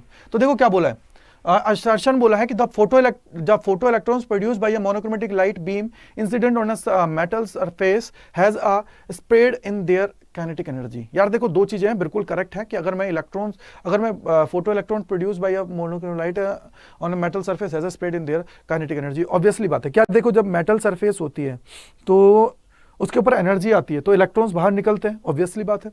The energy of the electrons emitted from inside the metal surface is lost in collision with the other atom in the metal. बिल्कुल करेक्ट है। यार देखो आप लोग क्या करते हो, आपने फोटो इलेक्ट्रिक इफेक्ट सबने पढ़ा है, नहीं पढ़ा तो अभी आगे जाके पढ़ने वाले हो, जिसने नहीं पढ़ा आगे जाके पढ़ने वाले हो। क्या था कि सर यहाँ पे अगर मैं इसको, यहाँ पे क्या होते हैं, फ्री इलेक्ट्रॉन्स होते हैं, किसी भी मेटल सरफेस के अंदर फ्री इलेक्ट्रॉन्स होते हैं, लेकिन वो अपने आप जगह नहीं छोड़ सकते हैं, तो उनको छुड़वाने के लिए क्या करना पड़ता है सर, एनर्जी देनी पड़ती है। क्या करनी पड़ती है, एनर्जी देनी पड़ती है। और जब एनर्जी देते हैं तो ये एनर्जी क्या होती है, जो एनर्जी हमने दी है उसमें से कुछ तो खत्म हो जाती है इसके वर्क फंक्शन में, क्योंकि नीचे से ऊपर आ रहा है या दाएं बाएं लड़ रहा है, उन सब चीजों में क्या होगा, एनर्जी खत्म होगी। और फिर क्या है, कुछ एनर्जी क्या होगी, काइनेटिक एनर्जी के अंदर फॉर्म हो जाएगी। तो बिल्कुल करेक्ट है, क्या है, बिल्कुल करेक्ट है। क्या करेक्ट है, देखो सबसे पहले क्या हुआ कि सर ये दोनों स्टेटमेंट ट्रू है, तो यानी कि सर ये तो खत्म और ये भी खत्म, ये भी खत्म, यानी कि सर ऑब्वियसली बात है A is the right answer, A is the right answer. 18th का क्या हो गया बेटा, ए 18 का क्या हो गया, ए हमारा बिल्कुल करेक्ट आंसर है। ठीक है, क्लियर है। चलिए नेक्स्ट सवाल पे चलते हैं। नेक्स्ट सवाल है 19th। अब हमारा सेक्शन बी स्टार्ट हो गया है। यहां से मैंने आप लोगों के 18 सवाल में 42 मिनट्स लिए अराउंड, यानी कि 2 मिनट्स और समथिंग एक सवाल के लिए लिया है। ठीक है, अब चलते हैं यहां से आगे।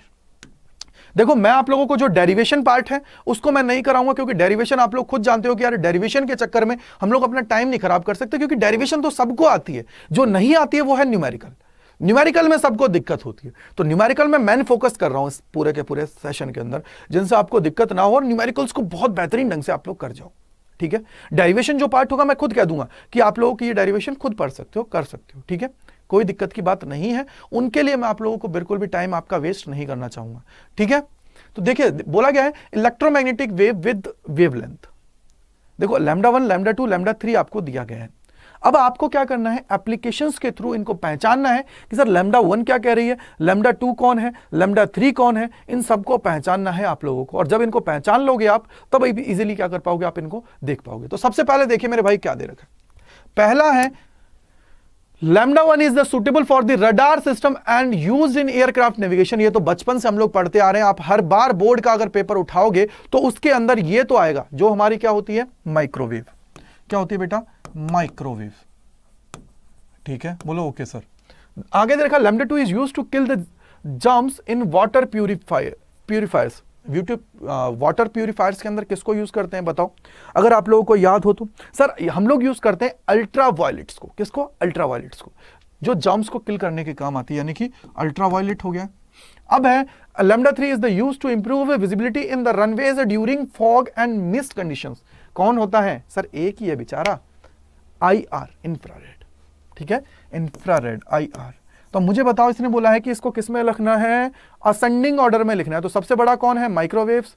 अब असेंडिंग ऑर्डर के अंदर इसको लिखना है। किसके अंदर लिखना है बेटा? असेंडिंग ऑर्डर के अंदर लिखना है, यानी कि सर कौन सबसे छोटा है? तो देखिए सबसे बड़ा कौन है? लैम्डा 1। उससे बड़ा कौन है? मतलब बड़ा नहीं, मतलब उससे छोटा कौन है? लैम्डा 3। और उससे छोटा कौन है? लैम्डा 2। बात खत्म। ये आप लोगों के सामने आ गया है। ठीक है, इसको याद करने का ट्रिक भी है, याद कर लेना। Reliance mobile India very ugly ex girlfriend. अब आपको पता है कि सर गर्लफ्रेंड अगर एक्स है तो वो अगली ही लगती है, अच्छी नहीं लगती है। ठीक है, तो ये हो जाता है रेडियो माइक्रो, ये हमारी होती है इंफ्रारेड, IR में लिख देता हूं। ये हमारी क्या होती है? जल्दी मुझे बताओ। अल्ट्रावायलेट। या हमारी क्या होती है? विजिबल होती है। जल्दी मुझे बताओ क्या होती है? अबे भाई विजिबल होती है, विजिबल। ठीक है, अल्ट्रावायलेट कौन होगी? एक्सरे। और ये कौन है? Gamma rays. ठीक है, क्लियर है सभी को? ओके। अब बात आती है सर, आगे चले। 19 क्वेश्चंस हमने अच्छे से कर लिए हैं, आप लोगों ने भी कर लिए हैं। चलें आगे, बताओ क्लियर है सभी को? बोला सर ओके। चलो भाई, अब है ये, इसने बोला है कि a uniform magnetic field gets modified as show in figure when two specimens A and B are placed in it. बताओ क्या होगा? कौन सी चीज है ये यार? जो देखो, अब आपको दिख रहा होगा कि ये क्या है, इससे दूर भाग रही है। और दूर कौन भागता है? 3 ही होते हैं आपके पास, डायमैग्नेटिक, पैरामैग्नेटिक और फेरोमैग्नेटिक। फेरोमैग्नेटिक जो होता है ना भाई, बिल्कुल स्ट्रांगली अट्रैक्ट कर लेता है चीजों को, तो स्ट्रांगली करता है। तो भाई वो तो केस है नहीं। और ये सर थोड़ा सा इससे दूर जा रही है, तो ये ऑब्वियसली बात है क्या हो जाएगा? Diamagnetic material, diamagnetic. और ये हमारा क्या हो जाएगा? पैरामैग्नेटिक। अब मेरे को एक चीज बताओ, अब आप लोगों को याद हो, और क्या पूछा है इसके अंदर? पूछा है कि how is the magnetic susceptibility. इसकी मैग्नेटिक ससेप्टेबिलिटी होती है ना बेटा, वो होती है नेगेटिव, और इसकी क्या होती है? पॉजिटिव। इसको मैं बोल सकता हूं स्मॉल पॉजिटिव होती है, क्योंकि सबसे ज्यादा जो होती है ना वो हमारी होती है फेरोमैग्नेटिक की। किसकी होती है बेटा? फेरोमैग्नेटिक की हमारी होती है। तो इसका आपको पता ही लग गया, डायमैग्नेटिक स्मॉल नेगेटिव और स्मॉल पॉजिटिव। ठीक है, डायमैग्नेटिक है और पैरामैग्नेटिक हमारा है। नेक्स्ट सवाल पे चलते हैं। ये है 21। अब ये सवाल है बहुत फेवरेट। ये देखो, ये सवाल अच्छे से दिमाग में बैठा लो, सेटल कर लो सवाल को, क्योंकि ये सवाल हर बार आपको देखने को मिलेगा। क्लियर बात है? ये चैप्टर नंबर जो आपका है न्यूक्लियर के अंदर आपको देखने को मिलता है ये हर बार सवाल। क्या कहता है सवाल? क्या कहता है सवाल? बोलो क्या कहता है सवाल? सवाल कह रहा है sir ji, what is the nuclear radius of 125 Fe। देखो यार, आपको रेडियस के लिए फॉर्मूला याद रखना है। पहला है रेडियस के लिए फॉर्मूला क्या कहता है? सर रेडियस के लिए जो फॉर्मूला कहता है वो कहता है R is equal to R0 A to the power 1/3। ये आपको फॉर्मूला पहले पता होना चाहिए। R रेडियस की बात है, R0 क्या होता है? जल्दी याद करो, रेडबर्ग्स कांस्टेंट, A 1/3, A की पावर 1/3। ठीक है, अब R है तो मेरे भाई दो चीजें हैं, यहां से मैं R1 निकाल लेता हूं, या मैं R पहले बोल देता हूं Fe के लिए, यहां नीचे लिख रहा हूं Fe के लिए। अब R Fe आपको नहीं दे रखा है, बिल्कुल करेक्ट है। तो सर R0 और A का मतलब क्या होता है बेटा? A आपका क्या होता है? देखो, एक होता है एटॉमिक नंबर, एक होता है मास नंबर। एक होता है एटॉमिक नंबर, एक होता है मास नंबर। तो ये क्या दे रखा है? Mass number. तो क्या है? A कितना दे रखा है सर? 125। तो ये हो जाएगा 125 की पावर 1/3।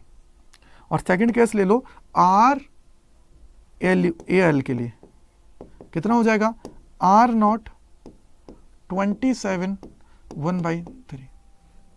अब मेरे भाई यहां से देखो, आपको पता है सर 5 का क्यूब कितना होता है? 125 होता है। 5 का क्यूब कितना होता है?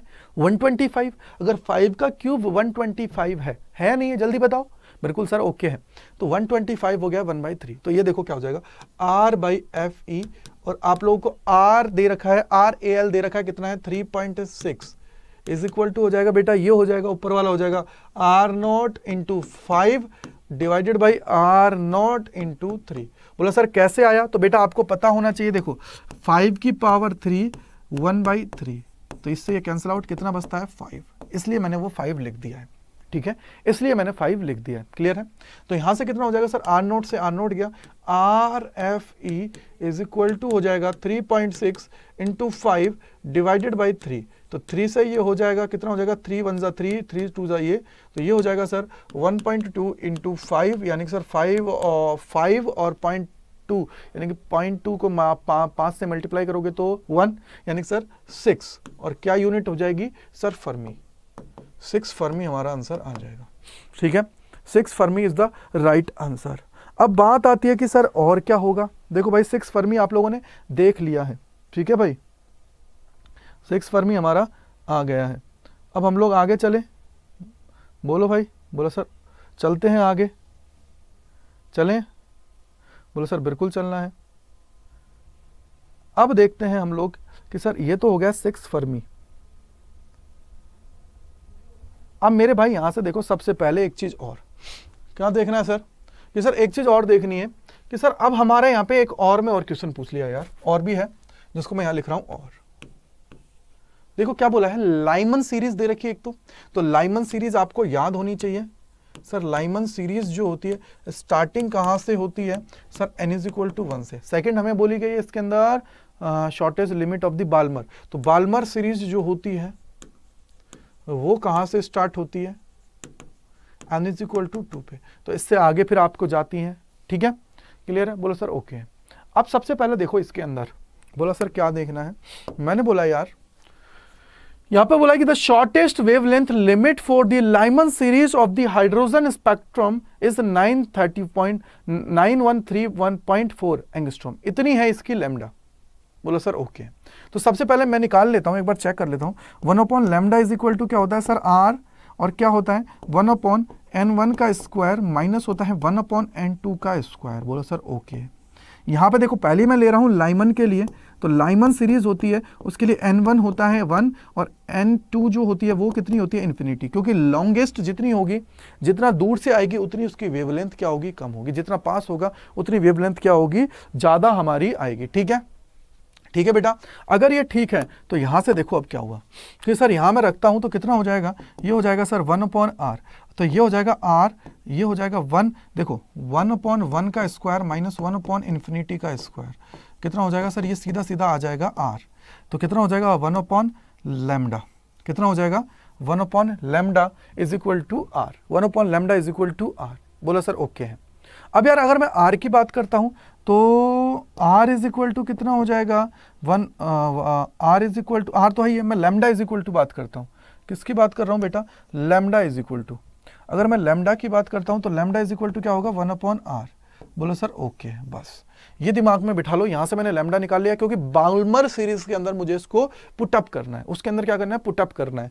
तो देखिए क्या हुआ सर, अगर मैं इसको बाल्मर सीरीज के लिए लेके जाता हूं क्या हो जाएगा 1/λ डैश इज इक्वल टू हो जाएगा r, और कितना आ जाएगा 1/2 का स्क्वायर, क्योंकि आपको याद है ये बताया ही मैंने अभी भी, तो इन्फिनिटी का स्क्वायर कितना हो जाएगा सर, ये हो जाएगा r/4, तो lambda dash is equal to कितना हो जाएगा सर 4/r, और 1/r की वैल्यू कितनी होती है बेटा, लैम्डा है, और लैम्डा हमें कितना दे रखा है सर 9, तो ये क्या जाओगे 4 × 913.4 एंगस्ट्रॉम, तो कितना हो जाएगा सर, ये हो जाएगा 4 4 16, 1 12 1 13, 1 4 1 5 और 9 5 45, तो ये आ जाएगा 45 53.6।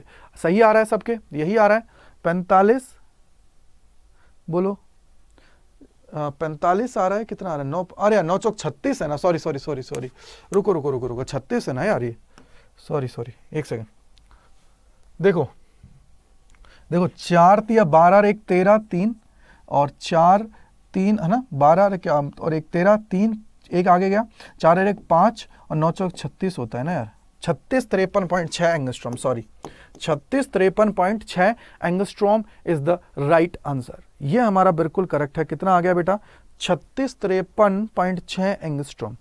बोलो सर ओके है। अब चलते हैं आगे, आगे चलते हैं, नेक्स्ट सवाल पे चलते हैं, नेक्स्ट सवाल देख लेते हैं। 22 पे हम लोग पहुंचते हैं।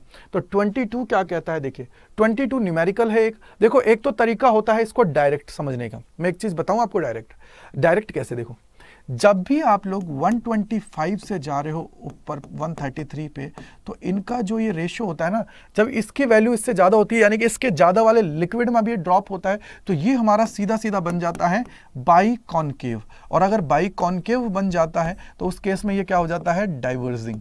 एक तो ये तरीका है, लेकिन सर हम लोगों को तो बोर्ड में लिखना है, तो हम लोग कैसे करेंगे? तो मैंने बोला ठीक है बेटा, तो सॉल्व कर लेते हैं। मैंने बोला कैसे? तो देखो 1/f इज इक्वल टू क्या होता है सर, ये हो जाता है म्यू माइनस 1, और क्या हो जाता है 1/r1 माइनस 1/r2।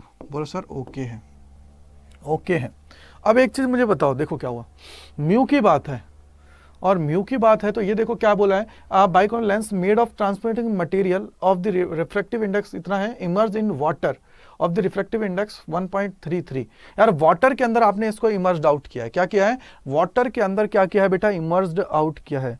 अगर मीडियम और वाटर के अंदर इसको इमर्ज्ड आउट कर रहे हो तो निकाल लो रेशियो किसका, एक तो निकाल लो mu m divided by mu water का, तो कितना आ जाएगा सर, ये आ जाएगा 1.25 डिवाइडेड बाई 1.33। और अप्रॉक्सीमेटली अगर मैं इसको देखूं तो सर ये अगर सेम होता तो 1 आता, लेकिन कम है, तो यानी कि पॉइंट में समथिंग आएगा, और पॉइंट में समथिंग आएगा तो यहाँ पे हमारा ये वैल्यू क्या है, नेगेटिव आएगी, और नेगेटिव आएगी तो एफ हमारा क्या हो गया, नेगेटिव। और एफ नेगेटिव अगर हमारा है तो किस केस में हमारा एफ नेगेटिव होता है सर? एफ नेगेटिव हमारे कॉनकेव के होता है, और कॉनकेव का मतलब क्या हो गया है सर, केस कौन सा बन जाएगा यहाँ पे, डाइवर्जिंग।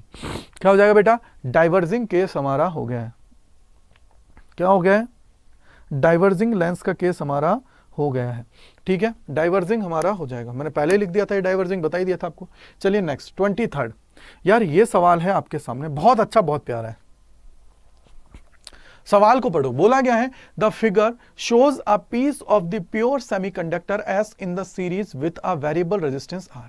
ठीक है, a source of the constant voltage V, should the value of R be increased or decreased to keep the reading of the ammeter constant? यार देखो ये जो एमीटर है ना, इसकी वैल्यू कांस्टेंट आनी चाहिए, पहली केस। ओके सर, अब आपको पता है ये V है मेरा, अगर इसमें जाएगा, ये कौन है सर, सेमीकंडक्टर है। हाँ ठीक है, सेमीकंडक्टर है। अब यहां से वोल्टेज इंक्रीज होगा, ये हीट होगा, हीट होगा तो टेम्परेचर बढ़ेगा, टेम्परेचर बढ़ेगा तो कंडक्टिविटी इंक्रीज होगी, और रेजिस्टेंस क्या होगा, डिक्रीज होगा। अगर रेजिस्टेंस डिक्रीज करेगा तो यहां पे क्या है, आई की वैल्यू क्या करेगी, रेजिस्टेंस अगर डिक्रीज होगा तो आई की वैल्यू क्या होगी, इंक्रीज होगी। और आई की वैल्यू तो मुझे क्या रखनी है, कांस्टेंट रखनी है, और आई की वैल्यू कांस्टेंट रखनी है तो आर को मुझे क्या करना पड़ेगा, इंक्रीज करना पड़ेगा, तब जाके वो कांस्टेंट रहेगा। तो यार सर ये मैंने आपको रीजन दे दिया है। सेकंड और के अंदर जो बोला है वो बोला है कि the graph of the potential barrier versus width of the depletion region for an unbiased diode is shown in graph A in comparison to A, graph B and C are obtained after the biasing the diode in different ways. Identify the type of the biasing in B and C and justify your answer. यार बताओ कौन से में क्या आएगा, जल्दी मुझे बताओ। B और C की बात है कि सर B और C में क्या आएगा, B और C की बात है, तो देखो B हमारा क्या है, जल्दी मुझे बताओ, बताओ B और C की बात है, B और C की बात है। यार यहां से आपको क्या दिख रहा है, देखो यार वोल्टेज है यहाँ पे, ये X है, तो रेजिस्टेंस की वैल्यू डाउन जा रही है और यहाँ रेजिस्टेंस की वैल्यू इंक्रीज होती है। रेजिस्टेंस की वैल्यू किस में इंक्रीज होती है यार, मतलब रेजिस्टिव वैल्यू जब सबसे ज्यादा किसके अंदर होती है, बोला सर रिवर्स बायस में, तो ये हमारा क्या हो जाएगा, रिवर्स बायस में, और ये हमारा क्या हो जाएगा, FB में, यानी कि फॉरवर्ड बायस में। बात खत्म, इतना सा है, इससे ज्यादा और कुछ नहीं है। बाकी आप लोग इसके अंदर लिख सकते हो जो रीजंस हैं, आपको खुद को पता है कि सर डिप्लेशन लेयर इंक्रीज होती है, डिक्रीज होती है, उन सारे रीजंस को आप लोग इसके अंदर लिख सकते हो। ठीक है, चलिए 24 पे आते हैं। ये 24 है आपके सामने, सवाल बहुत प्यारा है कि a narrow slit is illuminated by a parallel beam of the monochromatic wave of the length lambda is equal to 600 angstrom. Lambda जो दे रखा है बेटा, कितना दे रखा है, 600 एंगस्ट्रॉम आप लोगों को दे रखा है। ठीक है, and the angular width of the central maxima in the resulting diffraction pattern is measured। ठीक है, यानी कि एंगुलर हमारी क्या विड्थ मेजर की है, यानी कि सर थीटा की मैं बात कर रहा हूँ, कितना होता है, थीटा इज इक्वल टू कितना होता है, 2 लैम्डा बाई स्मॉल डी, यही होता है। बोले सर ओके है। आगे बोला गया है कि when the slit is next illuminated by the light of the lambda dash, तो यार थीटा हम लोगों को डैश है, यानी कि सर अब ये क्या है, 2 lambda dash by small D हो गया है। बोला सर ओके है। The angular width decrease by 30 degree, calculate the value of the ये यार एंगुलर विड्थ डिक्रीज कर रही है, ऑब्वियसली बात है, विड्थ हमारी क्या कर रही है, डिक्रीज कर रही है। एंगुलर विड्थ कितनी डिक्रीज कर रही है बेटा, 30%। अगर एंगुलर विड्थ 30% डिक्रीज कर रही है तो मैं सीधा मान लूं कि सर ये 30% एक्चुअली में क्या है, कि सर ये 30% जो डिक्रीज कर रहा है यानी कि 70% है किसका, जो मेरा पहले वाला है, 70% ऑफ पहले वाले का। तो 70 इंटू क्या हो जाएगा बेटा, इंटू में क्या हो जाएगा 2 lambda d y small d. तो लैम्डा है, लैम्डा तो कटेगा नहीं, तो डी से डी गया, 2 से 2 गया, तो lambda dash is equal to आ जाएगा बेटा 17 इंटू 17% इंटू कितना है 30% रिड्यूस हो रहे हैं, तो ये 70% हो गया, इंटू हो जाएगा 600। तो देखो यार 70 कितना हो जाएगा, 70 डिवाइडेड बाई 100 इंटू 6,000, 2 जीरो से 2 जीरो गया, कितना हो जाएगा 742 एंगस्ट्रॉम। कितना हो गया सर 4200 एंगस्ट्रॉम इसकी वेवलेंथ आ जाएगी। जो न्यू है उसकी वेवलेंथ कितनी आ जाएगी, 4200 एंगस्ट्रॉम। कितना आ जाएगा बेटा 4200 angstrom is the right answer regarding this question. भाई 4200 एंगस्ट्रॉम आ गया है, ठीक है। अब चलते हैं आगे, बोला सर आगे हम लोग अब चलते हैं, तो अब आगे है 25th क्वेश्चन। 25th क्वेश्चन है, देखो आप लोगों को पता है कि sir 2 large thin metal plates are parallel and close to each other. On their inner faces, the plates have surface charge densities of the opposite signs and magnitude of 17.7 into 10 to the power minus 22 coulombs meter square. What is the electric field intensity?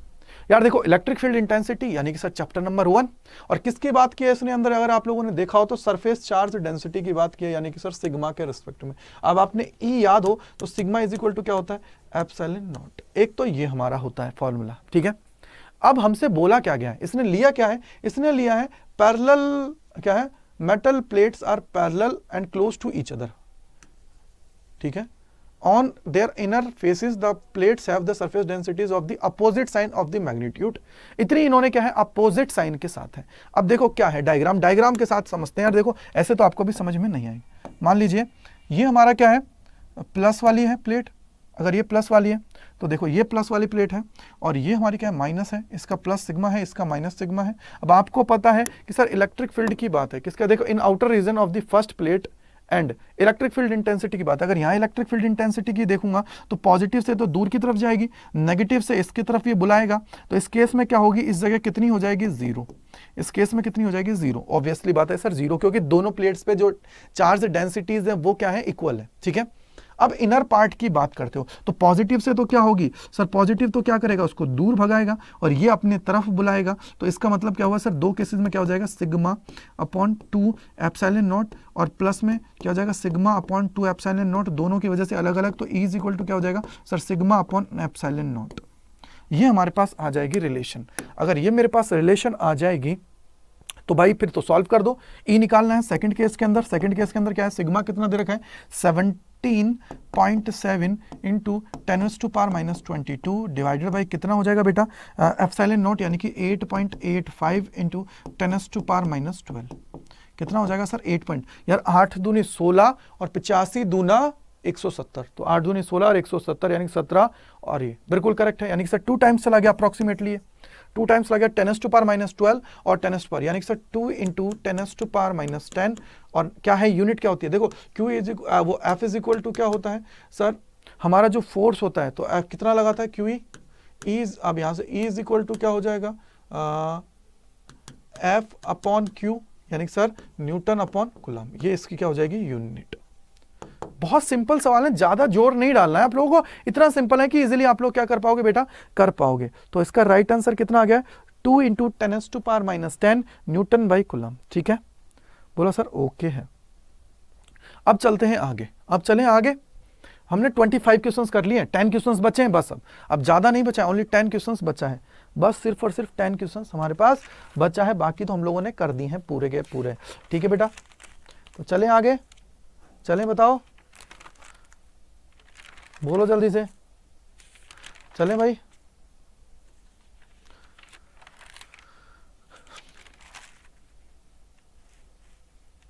चलिए अब आगे चलते हैं। देखो ये क्या दे रखा है, 2 long straight parallel plate conductors carrying a current I1 and I2 are they separated by a distance D। If the current are flowing in the same direction shows how do the magnetic field produced by the one exerted an attractive force on the other. Obtain the expression for the force and F hence. यार देखो आप लोगों को ये तो derivation है, सीधा सीधा आप लोगों को क्या करना है, पहले तो डेरिवेशन लिखना है, डेरिवेशन नहीं, पहले आपको क्या करना है, इसका डायग्राम बनाना है। देखो आपको मैं बता देता हूं बोर्ड के अंदर आपको क्या करना है, क्योंकि अब देखो यहाँ डेरिवेशन कराने लगूंगा, डेरिवेशन तो आप लोग खुद भी कर सकते हो, तो डेरिवेशन के लिए मैं यहाँ पे टाइम आप लोगों का बिल्कुल नहीं लगाऊंगा, ना टाइम वेस्ट करूंगा, डेरिवेशन आपको बिल्कुल भी नहीं करनी है, डेरिवेशन के चक्कर में पड़ना ही नहीं, आप लोग खुद ट्राई कर लेना यहाँ पे।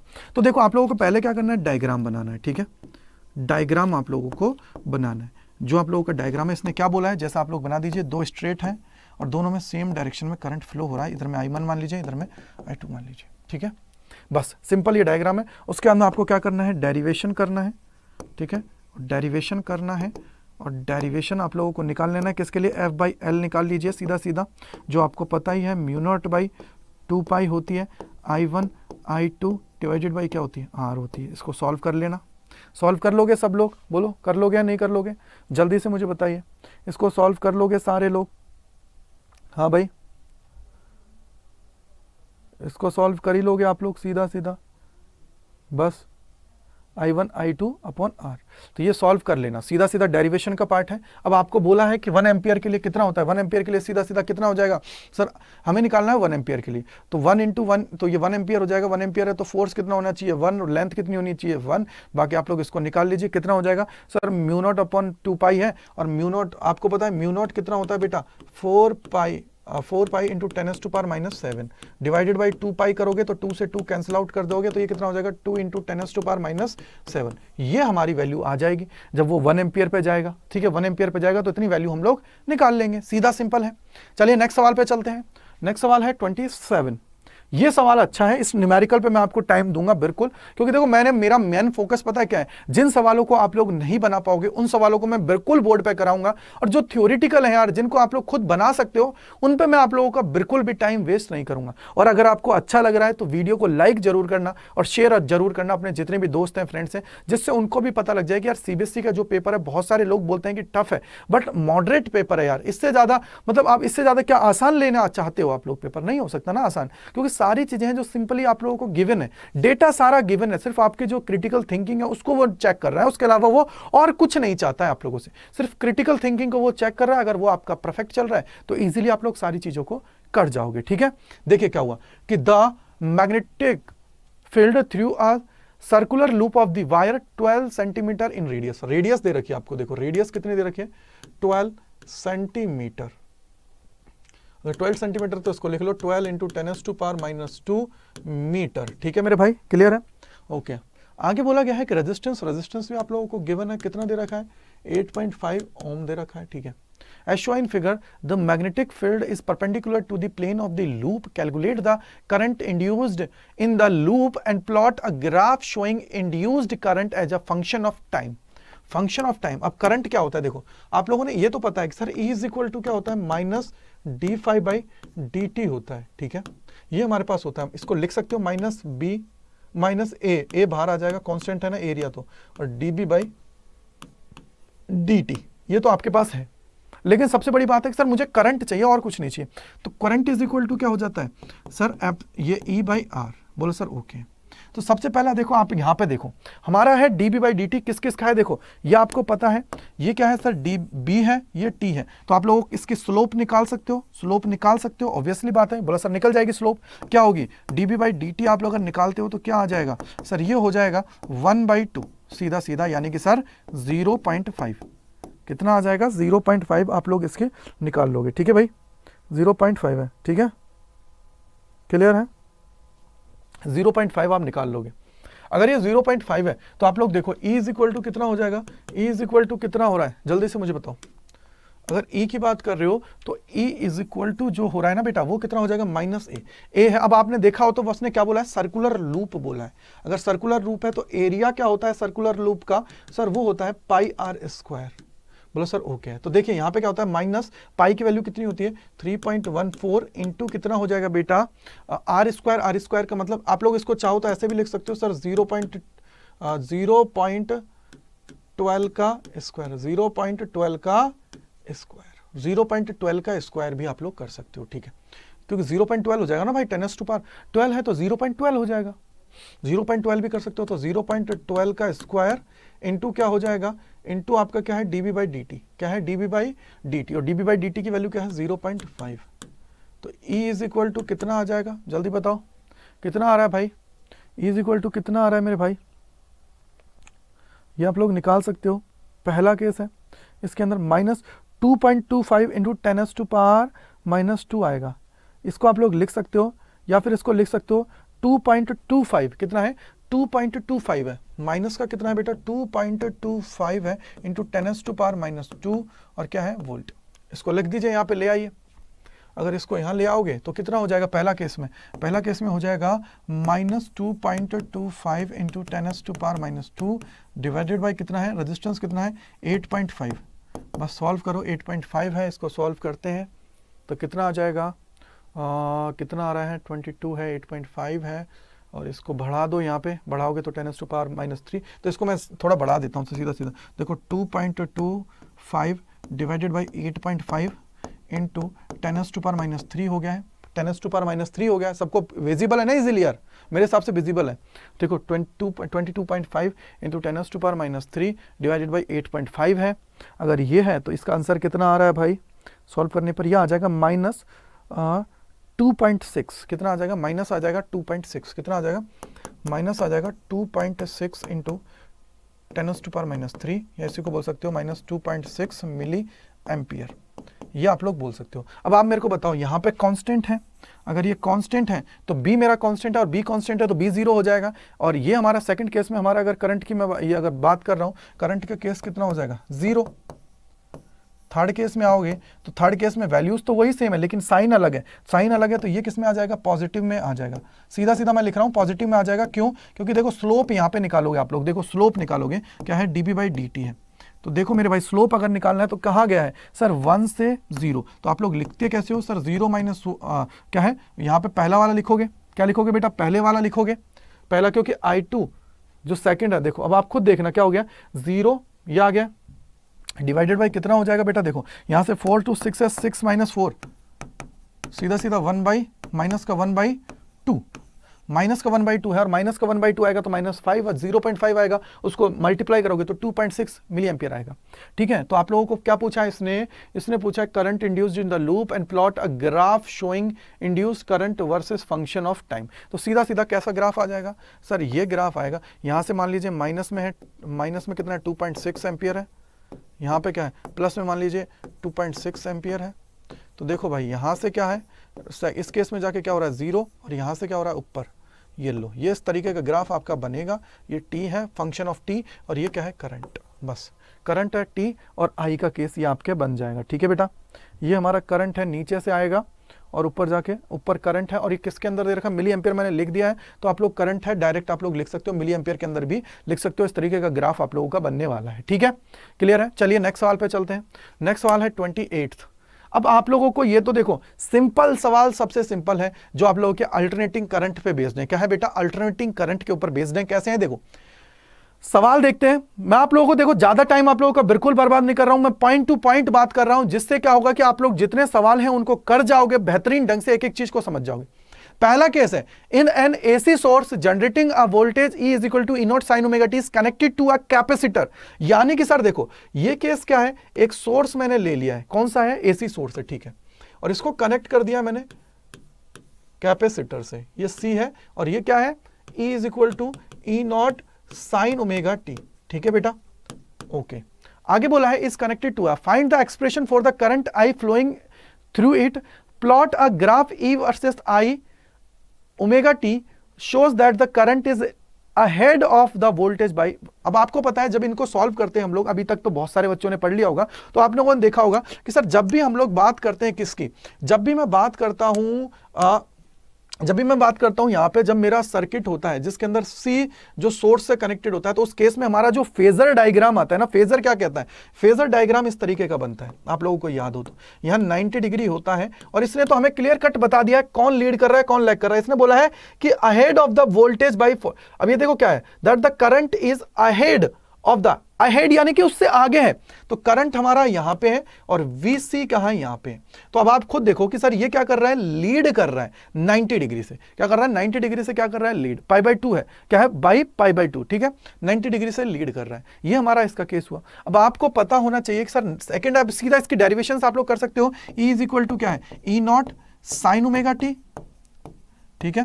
अब मेरे को बताओ I इज इक्वल टू क्या हो जाएगा sir, I0 sine omega t plus पाई/2। ये लो, क्योंकि यहां पे हमारा करंट आगे चला गया है, करंट आगे है, क्या है बेटा, यहां पे करंट हमारा आगे है, तो इसलिए आप लोग डायरेक्ट इसको निकाल सकते हो, ठीक है। करंट हमारा आगे है, ठीक है, करंट हमारा क्या है, आगे है।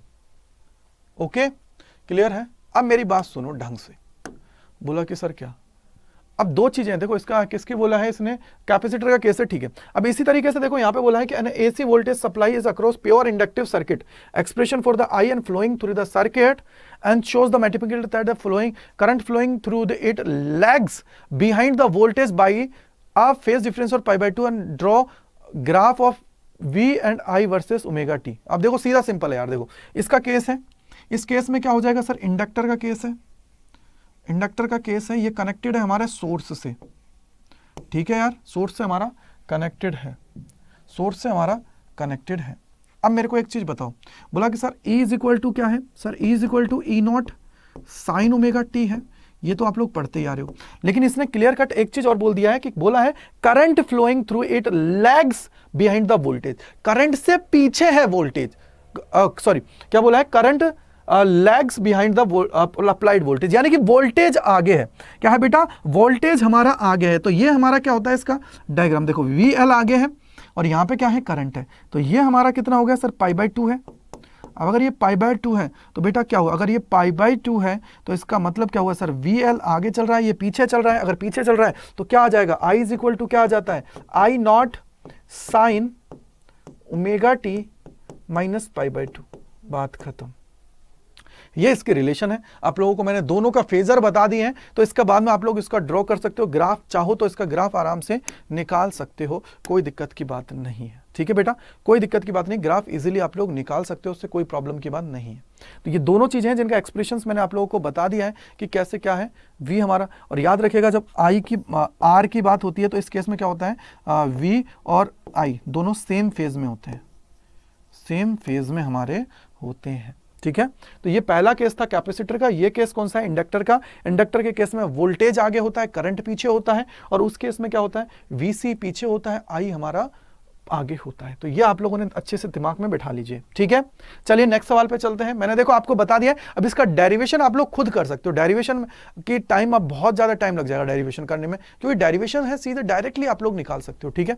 क्लियर है सभी को बेटा। तो चलिए नेक्स्ट सवाल पे। नेक्स्ट है ये 29th। अब देखो यहां से इसको पढ़ो और सिंपल सवाल है, देखो क्या बोला है, radiation of the frequency 10⁻15 hertz दे रखा है, ठीक है, is incident on the 3 photosensitive surface A, B, C following observation are recorded. पहला बोला है कि नो फोटो इमिशन अकर्स। इसका मतलब क्या हुआ कि सर जो इंसिडेंट फ्रीक्वेंसी है वो हमारी लेस देन है किससे, जो हमारी वर्क फंक्शन है, जो हमारी थ्रेशोल्ड फ्रीक्वेंसी है उससे कम है। थ्रेशोल्ड फ्रीक्वेंसी ज्यादा है, इसलिए हमारा क्या है, यहां पे नहीं निकला है। सेकंड केस है photo emission occur but the photo electrons have zero kinetic energy, क्योंकि जो ये फ्रीक्वेंसी है, ये जो हमारी थ्रेशोल्ड फ्रीक्वेंसी ना उसके इक्वल है। अगर इक्वल है तो वो क्या है, काइनेटिक एनर्जी उनको नहीं मिल पाएगी। थर्ड केस बोला है sir photo emission occur and photo electrons have the same some kinetic energy using the Einstein's photo electric equation.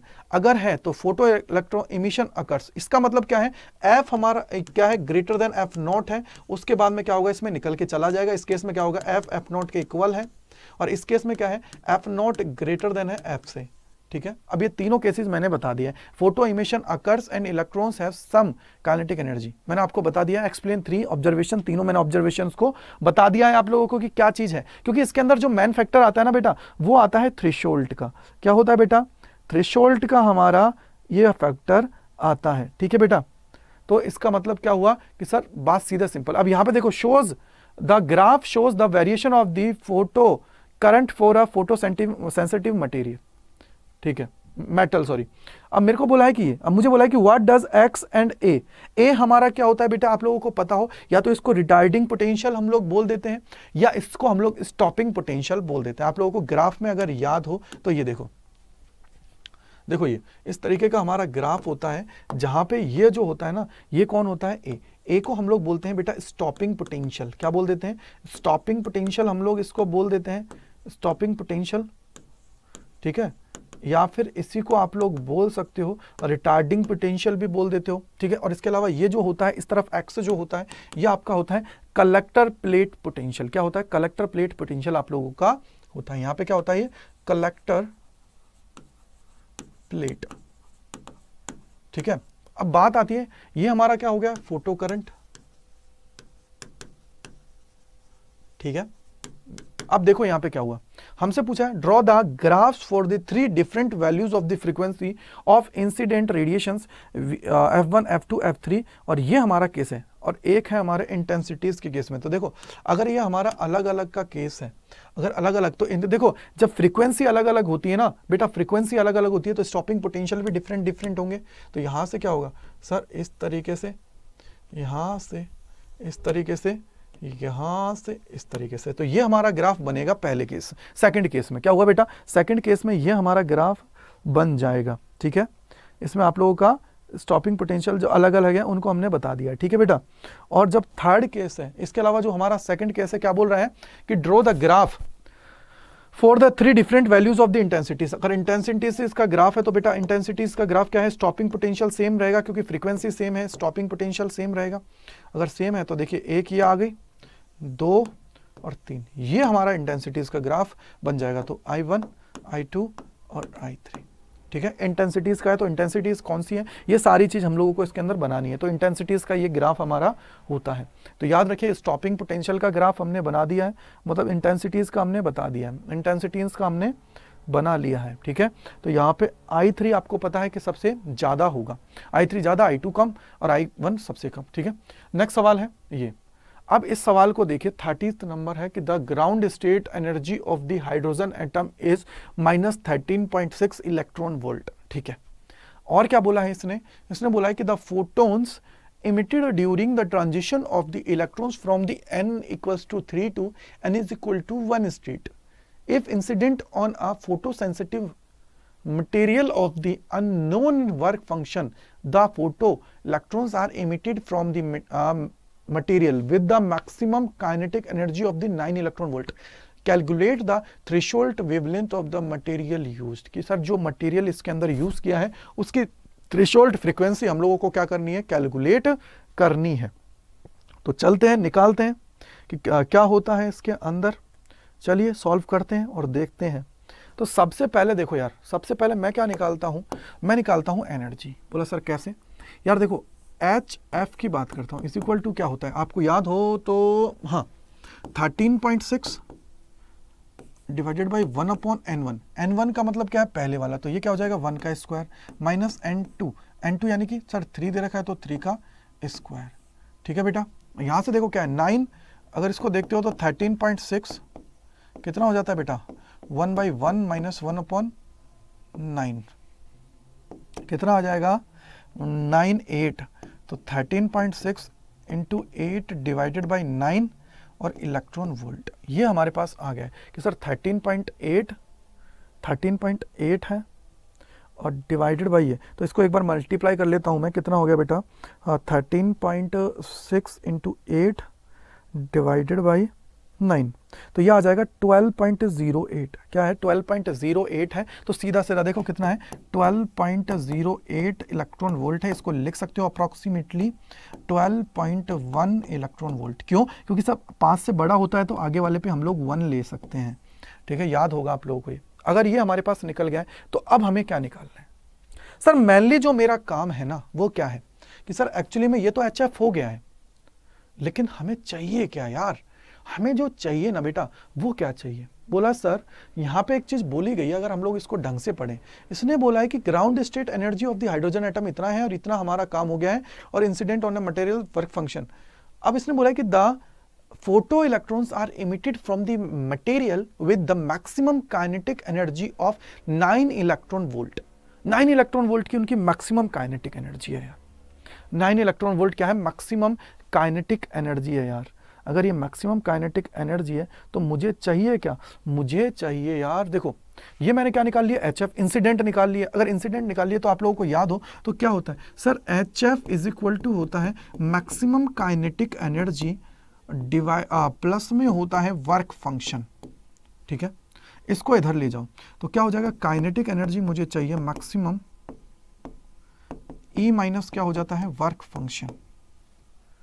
क्या चाहिए मुझे? काइनेटिक एनर्जी और वर्क फंक्शन दे रखा है क्या?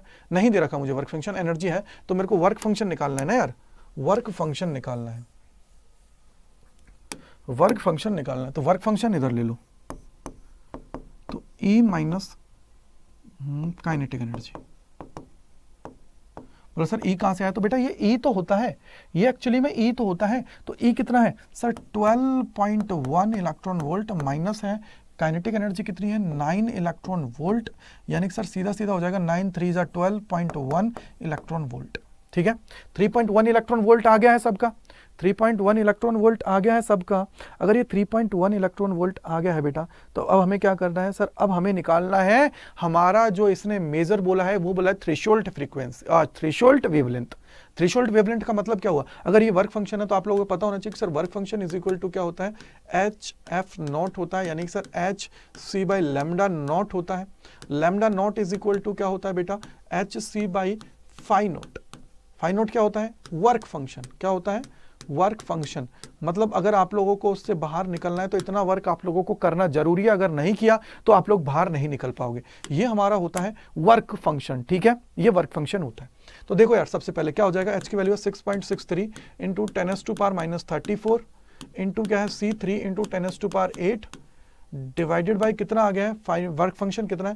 3.1 इंटू क्या हो जाएगा? 1.6 इंटू 10⁻⁻19। तो देखो कितना हो जाएगा?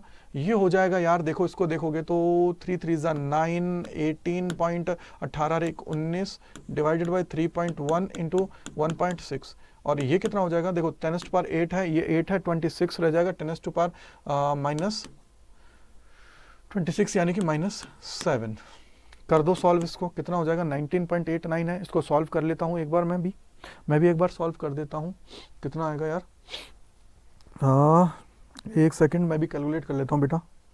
19.89 डिवाइडेड बाई 3.1 डिवाइडेड बाई 1.6, तो यह आ जाएगा बेटा 4 इंटू 10⁻⁻7। ये 4 आ जाएगा। कितना आ जाएगा? 4 इंटू 10⁻⁻7 मीटर। अप्रोक्सीमेटली ये पता क्या आएगा? 4.01 इंटू 10⁻⁻7 आएगा, लेकिन मैंने उसको अप्रोक्सीमेटली मान के इसको सीधा सीधा लिख दिया 4 इंटू 10⁻⁻7 मीटर। ये हमारा वैल्यू इसका हो जाएगा, जो हम लोग निकालने गए थे। किसकी बात थी? लैम्डा नॉट की। किसकी बात थी बेटा? लैम्डा नॉट, जो हमारा क्या था? Threshold wavelength. क्या था? इसको हम लोग बोलते हैं थ्रेशोल्ड वेवलेंथ। Threshold wavelength. ठीक है बेटा, क्लियर है? बहुत बढ़िया। चलिए नेक्स्ट सवाल। नेक्स्ट है ये है बेटा सवाल। दोनों तीनों सवाल बहुत अच्छे हैं, इनमें थोड़ा टाइम कंज्यूम होने वाला है, तो हम लोग कोशिश यही करेंगे कि विद इन 2 आवर्स इसको कंप्लीट कर देंगे अच्छे से। देखो पहला बोला है कि ड्रॉ इक्विपोटेंशियल सरफेस। अब इक्विपोटेंशियल सरफेस है वो तो आप लोग ड्रॉ कर सकते हो, आप लोग खुद जानते हो। नेगेटिव के लिए कर लो, नेगेटिव के लिए कर लो, पॉजिटिव के लिए कर लो यार, सीधा सीधा है ये, तो इनमें तो ज्यादा टाइम लगने वाला ही नहीं है। और फिर क्या है? क्या है? सेकंड है 2 identical positive charge placed near each other, तो पॉजिटिव चार्ज के लिए बना लेना। ठीक है, अब बोला है कि अब ये सबसे इंपॉर्टेंट जो सवाल है उसको हम लोग देख लेते हैं, जो हमारा क्या है? बी पॉइंट जो कह रहा है ना वो देखिए, क्योंकि देखिए इक्विपोटेंशियल सरफेस का है तो वो तो सीधा बना लेंगे। अब देखो क्या कहता है। बी कहता है यार, in a parallel plate capacitor with air between the plates each plate has an area. Area दे रखा है, कितना है बेटा? 6 इंटू 10⁻³ मीटर 2। ठीक है, आगे है +2 है बेटा, वो माइनस नहीं है, +2 है। अरे यार माइनस मत समझ लेना यार, +2 है। ठीक है, the separation between the plates is d दे रखी है, कितना दे रखा है बेटा? 3 mm। ठीक है, और मीटर में कन्वर्ट कर दो तो d is equal to 3 into 10⁻³ metre. ठीक है, क्लियर है? अब बोला है कि calculate the capacitance of the capacitor. Capacitance calculate करना है, तो पहला केस है तो क्या हो जाएगा, C इज इक्वल टू हो जाएगा यार, C इज इक्वल टू हो जाएगा, कैपेसिटेंस निकालना है ना यार, C इज इक्वल टू हो जाएगा epsilon not A by D. Epsilon not की वैल्यू क्या होती है 8.85 इंटू 10⁻⁻12 इंटू क्या होती है, एरिया दे रखा है 6 इंटू 10⁻³ डिवाइडेड बाई कितना दे रखा है बेटा 3 इंटू 10⁻³ ये ऊपर जाके कैंसिल आउट कर देगी इसको, ये 3 से ये 2 टाइम्स हो जाएगा और ये हो जाएगा 17.70 इंटू 10⁻12। ठीक है, और यूनिट क्या हो जाएगी जल्दी से मुझे बताओ, 17.70 इंटू 10⁻12 और यूनिट क्या हो रही है इसकी, जल्दी मुझे बताओ क्या हो जाएगी भाई। ऑब्वियसली बात है कैपेसिटर की है तो फ्राइडे। सेकंड केस बोला है कि if the capacitor is connected to 100 volt supply what would be the charge on each plate. Each plate का चार्ज की बात किया तो क्या होता है sir, Q is equal to क्या होता है CV, तो Q is equal to CV है, सो C हमें मिल गया है 17.70 इंटू 10⁻12 इंटू क्या हो जाएगा V कितना है 100 है, 100 को लिख सकते हो 10⁻2 यानी सर सीधा सीधा हो जाएगा 17.70 इंटू 10⁻10 और क्या हो जाएगा चार्ज है तो कुलम, कुलम हमारा आ गया, कुलम हमारा आ गया है। ठीक है, अब हम लोग चलते हैं आगे। बोला कहाँ चलें सर, भाई थर्ड भी तो पूछा है, क्या पूछा, how would charge on the plate be affected if 3 mm thick mica sheet of K is equal to 6 is inserted between the plates while the voltage supply remains connected। यार देखो अगर उसने बोला है कि अब आपको पता है कि जब भी हम लोग डाइलेक्ट्रिक को डालते हैं तो क्यों डालते हैं, उसके पीछे का रीजन ये होता है कि सर कैपेसिटेंस की वैल्यू इंक्रीज करनी है, और जब कैपेसिटेंस की वैल्यू इंक्रीज कर रही है तो ऑब्वियसली बात है कितने टाइम्स इंक्रीज कर रही है वो डिसाइड कौन करता है, डाइलेक्ट्रिक। क्या करता है, डाइलेक्ट्रिक। तो क्यों, क्योंकि देखो आपको पता हो फॉर्मूला क्या कहता है, अगर C की बात करते हो तो sir K epsilon not A by D ये हमारा होता है। अगर मैं इसको देखूं तो ये हमारा क्या हो जाएगा, C डैश में मान लेता हूं तो C dash is equal to क्या है K, और इसकी वैल्यू तो मैंने निकाली है क्या है C, तो सीधा सीधा क्या आ जाएगा थर्ड के केस में, थर्ड के केस में आ जाएगा sir C dash is equal to हो जाएगा KC। K की वैल्यू कितनी है, कितना कौन दे रखा है 6 इंटू कितना है सर C की वैल्यू कितनी है सर 17.70 इंटू 10⁻12 तो कितना हो जाएगा भाई, इसने क्या पूछा है मुझसे, चार्ज पूछा है ना यार, चार्ज पूछा है ना, ये क्या पूछा है जल्दी बताओ, चार्ज पूछा है ना भाई मुझसे, तो चार्ज पूछा है तो इसको थोड़ा वो कर दो, चार्ज अगर मुझसे पूछा है ना तो क्या करो, चार्ज है ना तो इसको 10 कर दो ना यार, 10 ही था ऊपर चार्ज में, 10 ही तो है चार्ज में, है ना, चार्ज में 10 ही है तो 10 हो गया, 10 है तो देखो क्या हुआ सर 6 से अगर देखोगे तो इसको मैं बोल देता हूँ 17.7 इंटू 6 इंटू 10⁻10।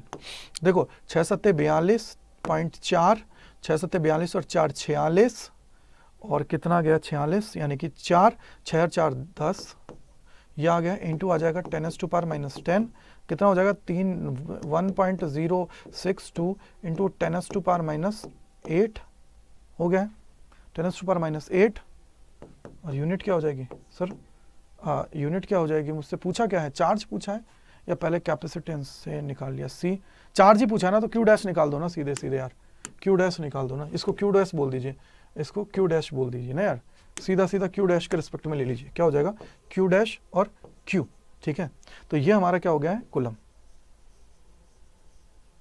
पूछो कैसे, क्योंकि सर अगर ये है तो आप लोगों को पता है कि हमारा Q इज इक्वल टू क्या होता है CV, अगर Q is equal to CV है तो ये हमारा क्या हो जाएगा CV डैश और ये क्या हो जाएगा Q इज इक्वल टू क्या हो जाएगा CV, और C अगर मुझे चाहिए तो इसको सॉल्व कर लेते हैं हम लोग, सीधा सीधा है एक बार निकाल लीजिए। तो Q डायरेक्टली प्रोपोर्शनल किसके, देखो Q डायरेक्टली प्रोपोर्शनल किसके है सर, यहाँ से सीधा सीधा हम लोग निकाल सकते हैं, चार्ज मेरे पास है इसको सॉल्व कर लीजिए, डाइलेक्ट्रिक से मल्टीप्लाई कर लीजिए, डाइलेक्ट्रिक से मल्टीप्लाई कर लीजिए यार, डायरेक्ट्रिक से मल्टीप्लाई कर लीजिए बस, क्योंकि K Q हो जाता है वो, K Q dash is equal to K Q भी हमारा हो जाता है। ठीक है, ये हमारे पास इसका आंसर है, कितना हो जाएगा 1.062 इंटू 10⁻8 कुलम। ठीक है, ये हमारे पास हो गया, यानी कि सर ये सवाल हमने कर लिया है, ये पूरा सवाल कर लिया है। अब बात आती है सर ये दे रखा है 3 charges minus Q R placed at a equal distance on a straight line, straight line के ऊपर रखा हुआ है, क्या है बेटा स्ट्रेट लाइन के ऊपर रखा हुआ है charge. If the potential energy of the system of 3 these charges is 0 then what is the ratio of Q ratio Q, ये रेशियो पूछा है। तो ठीक है भाई रेशियो ले लेते हैं, एक स्ट्रेट लाइन में रख देते हैं इनको, देखो क्या है सर यहाँ से देखिए, मैं बोलता हूँ मान लीजिए पहले बैठा हुआ है माइनस क्यू, इसके बाद में ये बैठा हुआ है क्यू, ये बैठा हुआ है माइनस क्यू, ठीक है। अब यहाँ पे बात कर रहे हैं क्या, बोला सर क्या बात करनी है आपको, मैं बोला कि करनी तो है। बोला क्या, मैं बोला यार इन दोनों के बीच की डिस्टेंस को मान लो x थोड़ी देर के लिए, इसको भी मान लो x। बोला सर ओके। अगर मैं पोटेंशियल निकालना चाहता हूँ यार तो क्या होगा, मुझे अल्टीमेटली इसने बोला क्या है, हमें बोला है कि एनर्जी जीरो होनी चाहिए, जीरो, एनर्जी जीरो होनी चाहिए।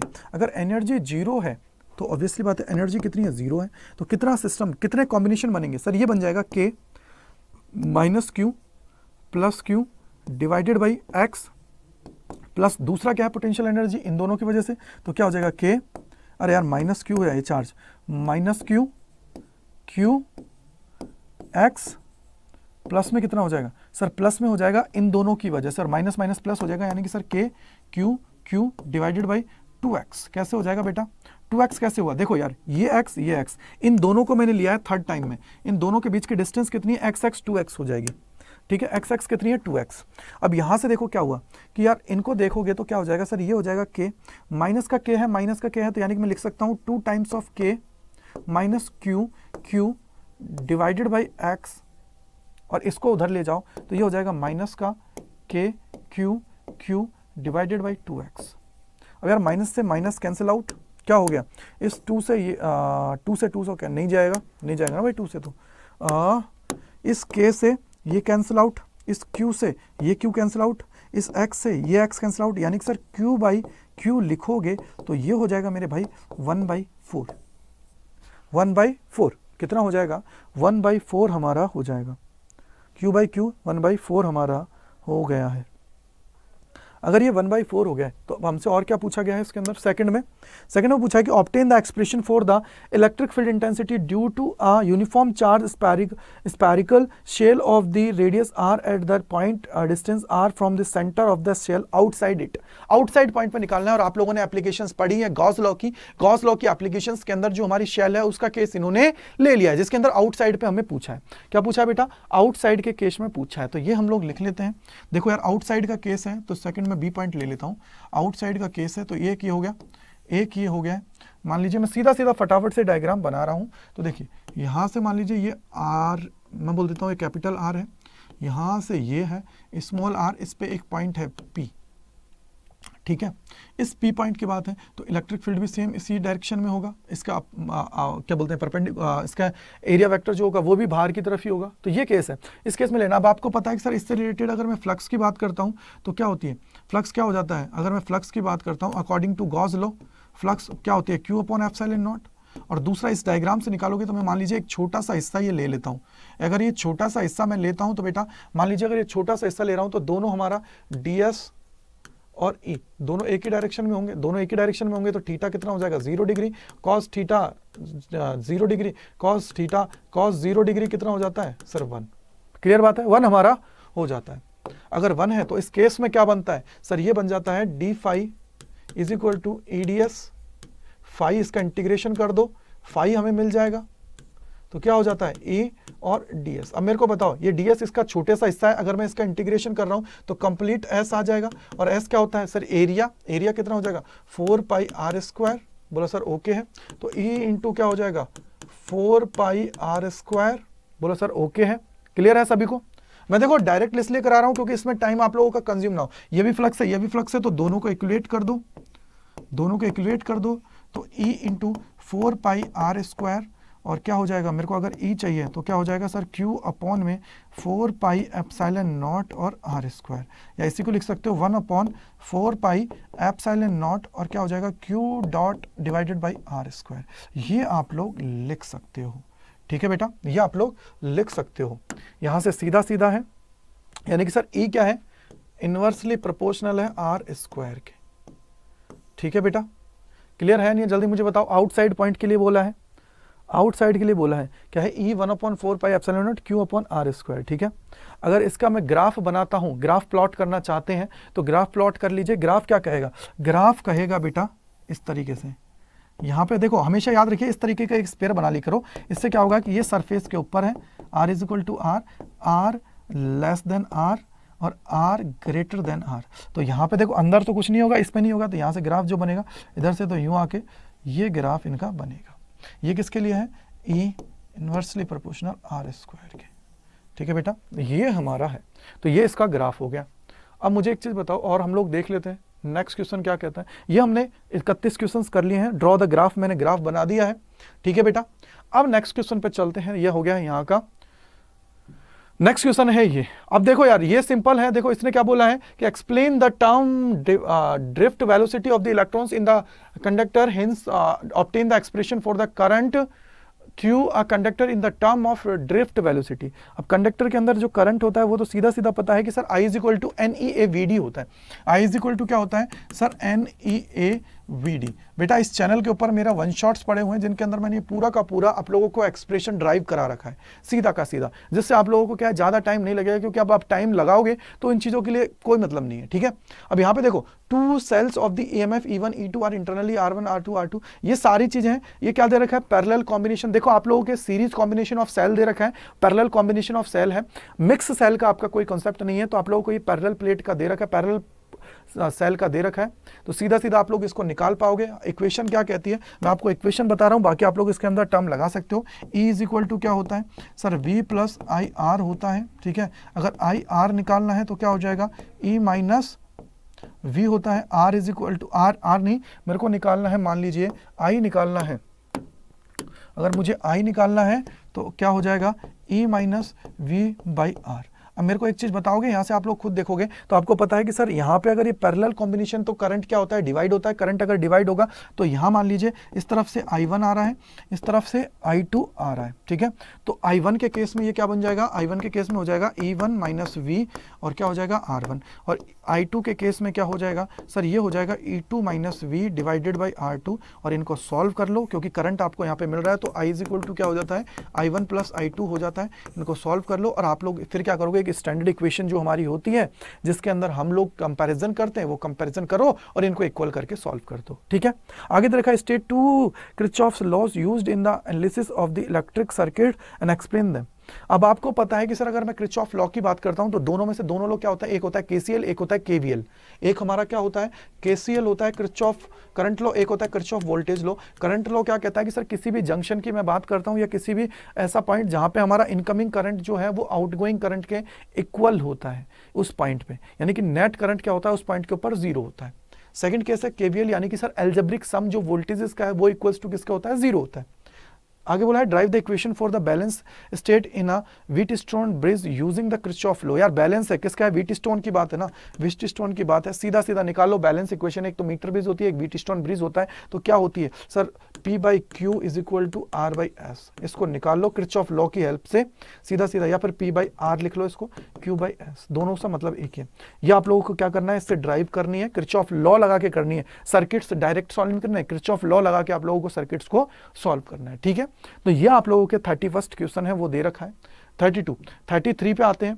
33 जो क्वेश्चन है उसके अंदर देखिए क्या बोला गया है। इसने बोला है कि draw the graph showing the intensity of distribution of the fringes with the phase difference due to the diffraction through a single slit.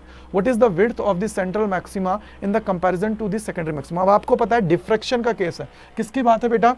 Diffraction का केस है। तो डिफ्रैक्शन के केस में क्या होता है? जो सेंट्रल होता है ना ये बड़ा होता है, फिर इसके बाद में डिक्रीज होता रहता है। ये क्या होता है? इस तरीके से फिर बाद में डिक्रीज होता रहता है। यानी सर ये क्या होता है? 2 टाइम्स होता है। ये 2 टाइम्स होता है। सेकेंडरी मैक्सिमा है ना उसका 2 टाइम्स होता है, याद रखना। सेकेंडरी मैक्सिमा का 2 टाइम्स होता है। आगे बोला है कि ये जो सेकंड डायग्राम है कि रे PQ is incident normally on the face AB of a triangular prism of the refracting angle 60 degree. ठीक है, यानी कि A हमें दे रखा है, एंगल A की वैल्यू हमें दे रखी है, कितनी दे रखी है? 60 डिग्री। ठीक है, the prism is made up of a transparent material of the refractive index 2.2/3, यानी कि म्यू की वैल्यू दे रखी है 2/√3। ठीक है, trace the path of the ray as it passes through the prism, calculate the angle of the emergent and the angle of drive। तो भाई यहां से देखो, सीधा सिंपल देखो, अगर ये इमर्ज्ड आउट हो रही है ठीक है। और ये क्या है, ए बी इंसिडेंट, सीधा सीधा फेज ऑन ए बी, इसके ऊपर आई है। तो यहाँ से देखिए ये अगर इस मीडियम पे आएगी तो देखो यहाँ पे कितना है, 90 पे आ रही है। अगर ये 90 पे आ रही है तो ऑब्वियसली बात है कि सर यहाँ से अगर इसका मैं रेशियो लूँगा, इसको यहाँ पे ट्रैक करा दूंगा, उसके बाद में क्या होगा सर, ये एंगल 30 डिग्री पे जाएगा और इधर वाला जो ट्रेसिंग जाएगी वो जाएगी 60 डिग्री पे। 60 डिग्री पे ये हमारी जाने वाली है। अगर 60 डिग्री पे जाने वाली है तो सॉल्व कर लो इसको, किसकी वैल्यू निकालनी है। अब देखो मुझे क्या निकालना है, calculate the angle of emerge and the angle of deviation, यानी कि मेरे को डेल निकालना है और एंगल ऑफ इमर्ज, इमर्ज जो है वो निकालना है। दो चीजें तो आपको पता होना चाहिए। फॉर्मूला क्या कहता है वो देखिए कि सर ये इंसिडेंट जो एंगल है, एंगल आई प्लस में angle e is equal to क्या होता है, एंगल ए प्लस में क्या होता है बेटा, एंगल डेल। एंगल ए मेरे पास है, ये एंगल ई है, ठीक है, और ये क्या है आई। अब मेरे को समझ में नहीं आ रहा कि सर ये म्यू अगर इतना दे रखा है तो ये जा किस पे रही है, किस एंगल, इमर्ज आउट जो हो रही है एंगल सी जो है वो कितने पे है, क्रिटिकल एंगल कितने पे है। तो देखो यार सॉल्व करते हैं इसको, बताओ कितने पे होगा। देखो ए आपको मैंने बोला कि सर सी 60 डिग्री कैसे निकाला आपने, ये तो समझ में नहीं आ रहा है कि सर 60 डिग्री कैसे निकाल दिया आपने, कैसे आपने 60 डिग्री इसको सॉल्व कर दिया है, ठीक है। तो मेरे को एक चीज़ बताओ, थोड़ा सा मैं पूछना चाहूँगा, बोला एंगल सी, पहले तो मैं निकाल लेता हूँ यार सी क्या है। सबसे पहले sine c is equal to क्या होता है, आप लोगों को अगर याद हो तो सर क्रिटिकल एंगल की बात है 1/μ होता है। अगर 1/μ है तो कितना हो जाएगा सर, √3/2 हो जाएगा ये। अगर √3/2 है तो सी की वैल्यू कितनी आ गई है, 60 डिग्री। अगर सी की वैल्यू 60 डिग्री है तो इसका क्रिटिकल एंगल पे हम लोग बात करें तो 60 डिग्री, यानी कि सर 60 डिग्री यहाँ से ये निकल गई है, ठीक है, 60 डिग्री हमारा ये आ गया है। और इमर्ज आउट हो रही है पूरी की पूरी 90 पे जाएगी। अगर ये 60 पे जा रहा है तो ये पूरा पूरा यहाँ से निकलेगी, इमर्ज आउट होगी। तो यार यहाँ से आई क्या है, इंसिडेंट कितना हो रहा है 0 डिग्री पे, तो ये 0 डिग्री हो गया प्लस 90 डिग्री ये हो गया। यहाँ से एंगल ए हमें 60 डिग्री दे रखा है और प्लस में ये कितना हो जाएगा, ये कितना हो जाएगा डेल, एंगल डेल। तो यहाँ से देखिए 30 हो गया, तो angle del is equal to कितना आ गया, 30 degree. Angle del is equal to कितना आ गया, 30 डिग्री हमारा आ गया है। Angle del is equal to कितना आ गया बेटा, 30 डिग्री आ गया है। क्योंकि सर अगर मैं देखूं, अगर ये पीएम के अकॉर्डिंग यहाँ पे सीधी आएगी, अगर ये पीएम के अकॉर्डिंग सीधी जाएगी, देखो थोड़ा सा सोचना है यार, मैं एक चीज़ देख रहा हूँ कि यहाँ से अगर मान लो ये सीधी आई, ठीक है, और यहाँ से जो ये निकल रही है, जो यहाँ से ये एंगल कितना हो जाएगा 30 डिग्री, और ये एंगल जो है वो है 60। अगर ये 60 है तो ऑब्वियसली बात है कि सर ये कितना एंगल बनाएगी, यहाँ से इधर से क्या करेगी, इसके अलाउंग ये निकलेगी, ठीक है। तो ये हमारा डेल का वैल्यू कितना आ गया बेटा, डेल का वैल्यू आ गया है 30 डिग्री, ठीक है। चलिए नेक्स्ट पे चलते हैं। नेक्स्ट सवाल है, अभी हमें डिफरेंस बताना है, तो आप लोग देखो किसके बोले हैं, the 2 points of the different between the interference and diffraction. Interference के अंदर क्या होता है और डिफ्रेक्शन, देखो इंटरफेरेंस का जस्ट अपोजिट होता है डिफ्रेक्शन, यानी कि जिस पॉइंट पे हम लोगों को वहाँ पे मैक्सिमा मिलता है, यहाँ पे क्या मिलता है, मिनिमा, और जहाँ पे मिनिमा मिलता है वहाँ पे क्या होता है, मैक्सिमा। और इंटरफेरेंस के अंदर जो हमारी इंटेंसिटी होती है वो सारी सेम होती है, और इसके अंदर क्या होती है, डिक्रीजिंग होती है। सेंट्रल मैक्सिमा जो होता है वो 2 टाइम्स होता है सेकेंडरी मैक्सिमा का, क्लियर बात है, वो 2 टाइम्स होता है सेकेंडरी मैक्सिमा का। अब ये बोला है, एक केस ए है, सेकंड बोला गया कि ray of the light incident on the face A b of an equatorial glass prism show minimum deviation of 30 degree, calculate the prism speed through the prism. अब आपको पता है इक्विलेटरल तो ये 60 डिग्री है, ये 60 डिग्री है, ये 60 डिग्री है, और हमारा फॉर्मूला क्या होता है, अगर मेरे को म्यू निकालना है, क्योंकि देखिए हमारा फॉर्मूला हमें निकालना है स्पीड निकालनी है, तो v इज इक्वल टू क्या हो जाता है, c/μ। बोलो ठीक है नहीं है, यही फॉर्मूला होता है नहीं होता है, बोलो c/μ होता है नहीं, c/ आप लोग निकाल सकते हो क्या होता है, c/μ। मुझे क्या निकालना है, c/μ हमारा होता है, ठीक है। अब यार एक चीज़ मुझे बताओ थोड़ा सा, बोला सर ये 30 है तो आपको म्यू कैसे निकालोगे, सर म्यू निकालेंगे sine a plus del divided by 2 divided by sine a/2, ठीक है। तो सॉल्व करो, म्यू इज इक्वल टू कितना आ जाएगा, साइन की बात है तो साइन थर्ड, देखो कितना है 60 प्लस 90 यानी कि सर साइन 45 हो गया है, साइन 45 डिवाइडेड बाई ये कितना हो जाएगा, साइन ए यानी कि 60 यानी कि सर 30 डिग्री, तो ये कितना हो जाएगा सर 1/√2 डिवाइडेड बाई 1/2। इसको सॉल्व करोगे तो 1/√2 इंटू 2/1, तो सीधा सीधा आ जाएगा √2। ये कितना आ जाएगा, √2 हमारा आ गया है। अगर ये √2 आ गया है बेटा, कितना आ गया, √2 आ गया है। अगर ये √2 है तो रख दो इसके अंदर, v इज इक्वल टू क्या है 3 × 10⁸ डिवाइडेड बाई म्यू, यानी कि √2 सीधा सीधा कितना आ जाएगा 3 × 10⁸ डिवाइडेड बाई 1.414। कितना आंसर आ रहा है, सॉल्व कर लेते हैं एक बार, मैं भी सॉल्व कर देता हूँ। ये कितना आंसर आ रहा है, जो भी आंसर है इसको लिख लीजिएगा, मीटर पर सेकंड के अंदर है, ठीक है, कोई दिक्कत की बात नहीं है, ठीक है, या फिर यहीं पे छोड़ देना यार, यहीं पे छोड़ देना, जो भी करना चाहो कर लेना इसको, ठीक है, एग्जैक्ट निकालना चाहो तो निकाल दीजिए, नहीं तो कोई दिक्कत की बात नहीं है, नहीं तो यहीं पे छोड़ दो, कोई दिक्कत नहीं है। 3 × 10⁻8 √2 मीटर पर सेकंड। अब सेकंड बोला है कि find the angle of the incident at face A B so that the emerged ray grazing along the AC, along the किसके जाएगी बेटा, AC के अलोंग ये जाए, इसने बोला है AC के अलोंग ये चली जाए, ठीक है। तो कैसे देखो, मान लीजिए ये हमारी क्या है, प्रिज्म है, ठीक है, ये हमारा क्या है, प्रिज्म है, क्लियर बात है बेटा। अगर ये प्रिज्म है तो यहां से ये इंसिडेंट होगी, बोले सर हो गई है इंसिडेंट, यहां से अब देखो ये इस तरीके से निकल गई, तो यहां पे ये जो एंगल बनेगा, ये एंगल R1, ये है R2, और ये हमारा मान लीजिए क्या है, A है, ये है B है, ये C है, और ये इसके अलोंग क्या है, बाहर निकल रही है, इसके अलोंग निकलेगी बाहर, बस। अब यहां से देखो ये आई हो गया है। अब सबसे बड़ी बात है कि यार कैसे निकालें हम लोग, क्योंकि मुझे पता है कि R1 + R2 जो होगा वो 90 डिग्री पे होगा, इतना तो हम लोगों को पता है, इतना तो हम लोग जानते हैं कि सर R1 + R2 जो होगा वो 90 डिग्री पे होने वाला है, ठीक है। या फिर हम लोग बोल सकते हैं, या तो मैं R1 + R2 की मैं बात कर लेता हूं, और ये इमर्जिंग आउट कितने पे हो रही है, 90 डिग्री पे जाएगी, सीधा 90 डिग्री पे जा रही है। या फिर इसको क्या कर सकते हो, एंगल A बोल सकते हो, एंगल A की टर्म में ले लो यार, एंगल A की टर्म में ले लो, ठीक है, एंगल A। अब एक चीज बताओ, ये तो इमर्ज आउट हो रही है, इमर्ज आउट जो हो रही है 90 पे जा रही है, इमर्ज आउट कितने पे हो रही है, 90 डिग्री पे हो रही है, ये हमारा 90 डिग्री हो गया। अब हमारे लिए मेन जो है ना वो है R1 और R2 निकालना, कि सर कितनी वैल्यू आएगी, R1 और R2 की वैल्यूज कितनी आ रही हैं, उसी पे केस है हमारा। तो म्यू मुझे निकालना है, ठीक है, म्यू मुझे निकालना है कि सर कैसे निकलेंगे, और क्या दे रखा है यहाँ पे, हमारा म्यू आ ही गया है मेरे पास, एंगल मुझे निकाल लेंगे, म्यू है ये मेरे पास, कितना है, म्यू कितना है, √2 है, ठीक है, √2 है।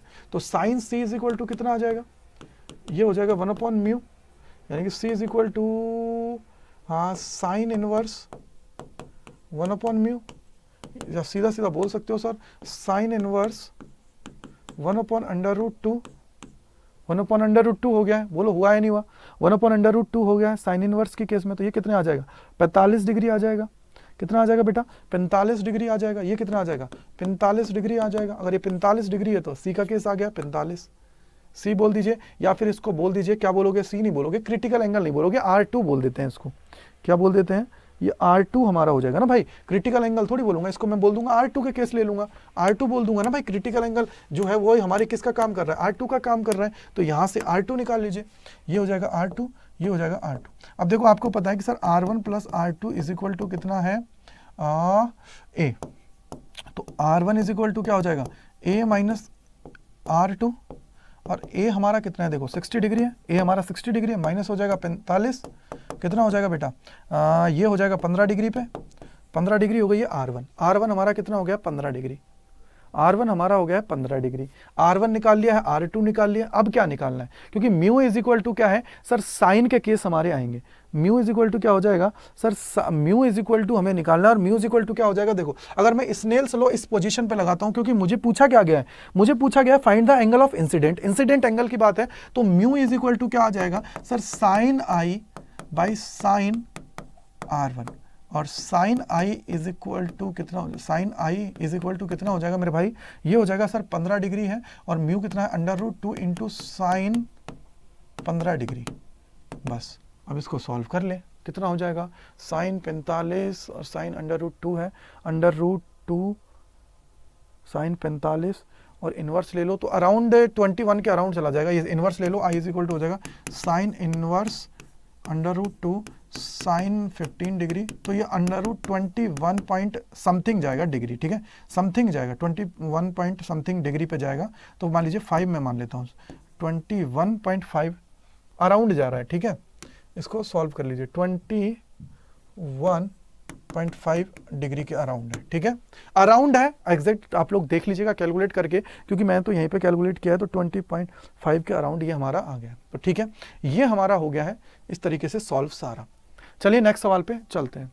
नेक्स्ट सवाल है केस बेस्ड स्टडी के क्वेश्चन है, तो डायरेक्ट सवाल है, तो इनको हम लोग पढ़ लेते हैं, एक बार मैं फटाफट पढ़ देता हूँ, विदिन 10 मिनट्स हम लोग दोनों को देख लेते हैं। बोला गया है कि read the following paragraph and answer the questions, paragraph दे रखा है, अब देखिए क्या बोला है इसके अंदर, बोला है कि a number of the optical devices and the instruments have been designed and developed such as periscope, binocular, microscope, telescope utilize the reflecting and the refracting properties of the mirror, lenses and prism. Most of them are common use. Our knowledge about the formation of the images by the mirrors and lenses is the basic requirement for the understanding the working of these devices, right? तो सबसे पहला case क्या है कि why the image formed at the infinity is often considered most suitable for viewing explanation. किस चीज को देखने के लिए हम लोग most suitable की बात करते हैं, किस चीज को, कि why ऐसा क्यों है,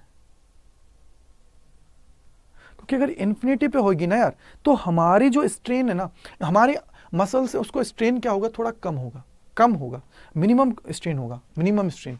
तो ये किस केस के लिए है, मिनिमम स्ट्रेन का केस है, मिनिमम स्ट्रेन। सेकंड क्या बोला है देखो, in modern microscope multi component lenses are used for both the objective and eyepieces. Why, अब आपको पता है मॉडर्न माइक्रोस्कोप की बात है, तो माइक्रोस्कोप एक्चुअली में काम क्यों आता है, क्योंकि हम लोग क्या होता है, क्योंकि देखिए मेनली जो होता है ना, क्या काम होता है यार, मेनली है इमेज क्वालिटी, इमेज की जो क्वालिटी है ना उसको इंक्रीज करना, इमेज क्वालिटी को इंक्रीज करना, इमेज क्वालिटी है, उसके अलावा और भी बहुत सारी चीजें होती हैं, तो मेनली है image quality. Right two point of the difference between the compound microscope and astronomical telescope. अब यार देखो, आप खुद सोचना कि सर टेलीस्कोप को हम लोग क्यों यूज करते हैं, सर जितनी भी हमसे दूर फार पॉइंट्स पे चीजें होती हैं उनको देखने के लिए। माइक्रोस्कोप को हम लोग यूज क्या करते हैं सर, जितनी भी हमारे पास जो चीजें होती हैं, बहुत छोटी छोटी स्मॉल थिंग्स होती हैं, उनको देखने के लिए यूज करते हैं। उसके अलावा इसने बोला है कि राइट टू डिस्टिंक्ट एडवांटेज, क्या बोला है, ठीक है दोनों हो गए। और उसके अलावा जो इसके अंदर हमारे ऑब्जेक्टिव लेंस और जो हमारा आईपीएस लेंस जो यूज होता है उसकी फोकल लेंथ में डिफरेंस होता है। जैसे हम लोग बात करें टेलीस्कोप की, उसके केस में ऑब्जेक्टिव की फोकल लेंथ ज्यादा होती है एज कंपेयर टू आईपीएस की, लेकिन हमारा जो माइक्रोस्कोप होता है उसके केस में फोकल लेंथ क्या होती है, ऑब्जेक्टिव की कंपैरिजन में आईपीएस की ज्यादा होती है।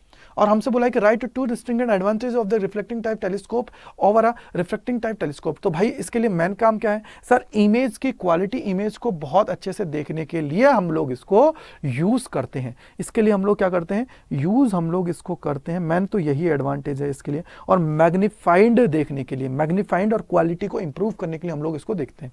क्लियर बात है। तो ये हमारा केस बेस का है पहला। केस बेस सेकंड है, केस बेस सेकंड है तो अब आप इसको देखिए, फटाफट से देखते हैं कि LEDs are heavily doped PN junction which under forward bias emitted spontaneous radiation. अब यहां पे पढ़ना क्या लिखा हुआ है, फॉरवर्ड बायस, ठीक है, फॉरवर्ड बायस में ऑपरेट होती है। लेकिन आपको मैं बता दूं एलईडीज वैसे तो आप लोगों के सिलेबस से डिलीट कर दिए, लेकिन अब सैंपल पेपर में आई है तो इसको हम लोगों को सॉल्व तो करना है, ठीक है। वैसे एलईडीज डिलीट कर दी गई है, ठीक है। और ये पूरा का पूरा देखो, why are the LEDs made up of compound semiconductor and not for the element of semiconductor. बताओ कंपाउंड से क्यों बनाई जाती है, जल्दी से मुझे बताओ, जल्दी मुझे बताओ कंपाउंड से क्यों बनाई जाती है।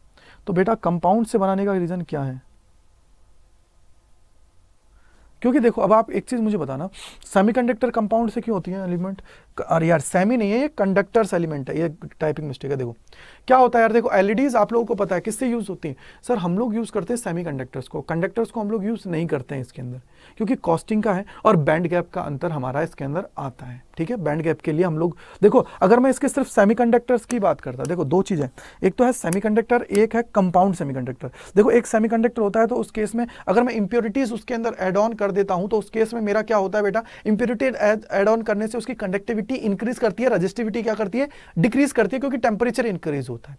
तो इस केस की वजह से सेकंड बोला है कि what should be the order of the band gap of the LED, it is required to emit light in the visible range. क्या ऑर्डर होना चाहिए अगर इसको विजिबल रेंज में अगर मुझे इसको करना है, विजिबल रेंज में अगर इसको मुझे करना है तो क्या इसका होना चाहिए। तो बताओ कितना होना चाहिए इसका, इसका होना चाहिए बेटा 1.8 से लेके 3 इलेक्ट्रॉन वोल्ट। 1.8 से लेके क्या है, 1.8 से लेके 3 इलेक्ट्रॉन वोल्ट। आगे बोला है कि अ स्टूडेंट, अब देखो एक डायग्राम है, a student connects the blue colours LED as show in figure, the LED did not glow when the switch S is closed, why explain। तो भाई देखो आप लोगों को पता है कि सर हमारी ये वर्क किस में करती है, हमेशा फॉरवर्ड बायस में। फॉरवर्ड बायस के अंदर करेगी, और अगर ये फॉरवर्ड बायस में है तो इसको कनेक्ट कैसे कराएं, रिवर्स बायस में कनेक्ट किया, अगर रिवर्स बायस में कनेक्ट किया तो इसलिए ये नहीं चलेगी। अब इसने बोला है कि draw VI characteristics of an PN junction diode in forward and reverse bias. तो यार देखो इसकी कैरेक्टरिस्टिक्स डायग्राम है, सीधा सीधा बना सकते हो कि ये हमारा क्या होता है सर, इस तरीके से फॉरवर्ड बायस में होता है और यहां से इस तरीके से रिवर्स बायस में हमारा होता है। तो ये हमारा किसके लिए बनता है, फॉरवर्ड बायस के लिए बनता है, और ये हमारा क्या है, रिवर्स बायस के अंदर बनता है। ठीक है, रिवर्स बायस के अंदर बनता है। ये फॉरवर्ड है, रिवर्स बायस के अंदर ये दोनों चीजें होती हैं। तो ये डायग्राम आप लोग खुद बना सकते हो। तो यार ओवरऑल पेपर है, बहुत अच्छा है, ज्यादा मैं टफ भी नहीं बोलूंगा, मॉडरेट पेपर है आप लोगों का ये। ठीक है, अब आपको क्या करना है, अड्डा 24/7 की ऐप है उसको डाउनलोड कर लीजिए, क्योंकि इसकी जो पीडीएफ आप लोगों का सोल्यूशन की वो वहां पे मिल जाएगी। और उसके अलावा आप लोगों को क्या है कि चैनल को क्या करना है, अभी जो ये वीडियो है इसको क्या करना है, लाइक करना है, शेयर करना है, कमेंट करना है, और बताना है यार कमेंट सेक्शन में कि कैसा लगा आपको ये पूरा इसका सोल्यूशन, कैसे ये सारी चीजें लगी, जिससे क्या है कि मोटिवेट मुझे मिलता है सारी चीजों से। तो थैंक यू सो मच अड्डा 24/7 के साथ जुड़ने के लिए। मैं गजेंद्र शर्मा आप लोगों का तहे दिल से शुक्रिया अदा करता हूं, और उम्मीद करूंगा कि आप लोगों को बहुत अच्छे से मैंने इसको समझा दिया है। अब डेरिवेशन पार्ट है उनको आप लोग खुद कर सकते हो और इजीली उनको चेक कर सकते हो, कोई दिक्कत की बात नहीं है। तो thank you so much, bye bye to all. अच्छा लगा वीडियो तो लाइक करना, शेयर करना, कमेंट करना, और अपने जितने भी दोस्त हैं सब तक ये पहुंचा देना, जिससे क्या उनको सोल्यूशन भी मिल जाए बहुत अच्छे से। तो bye bye to all, thank you so much and thank you again and again, bye bye to all.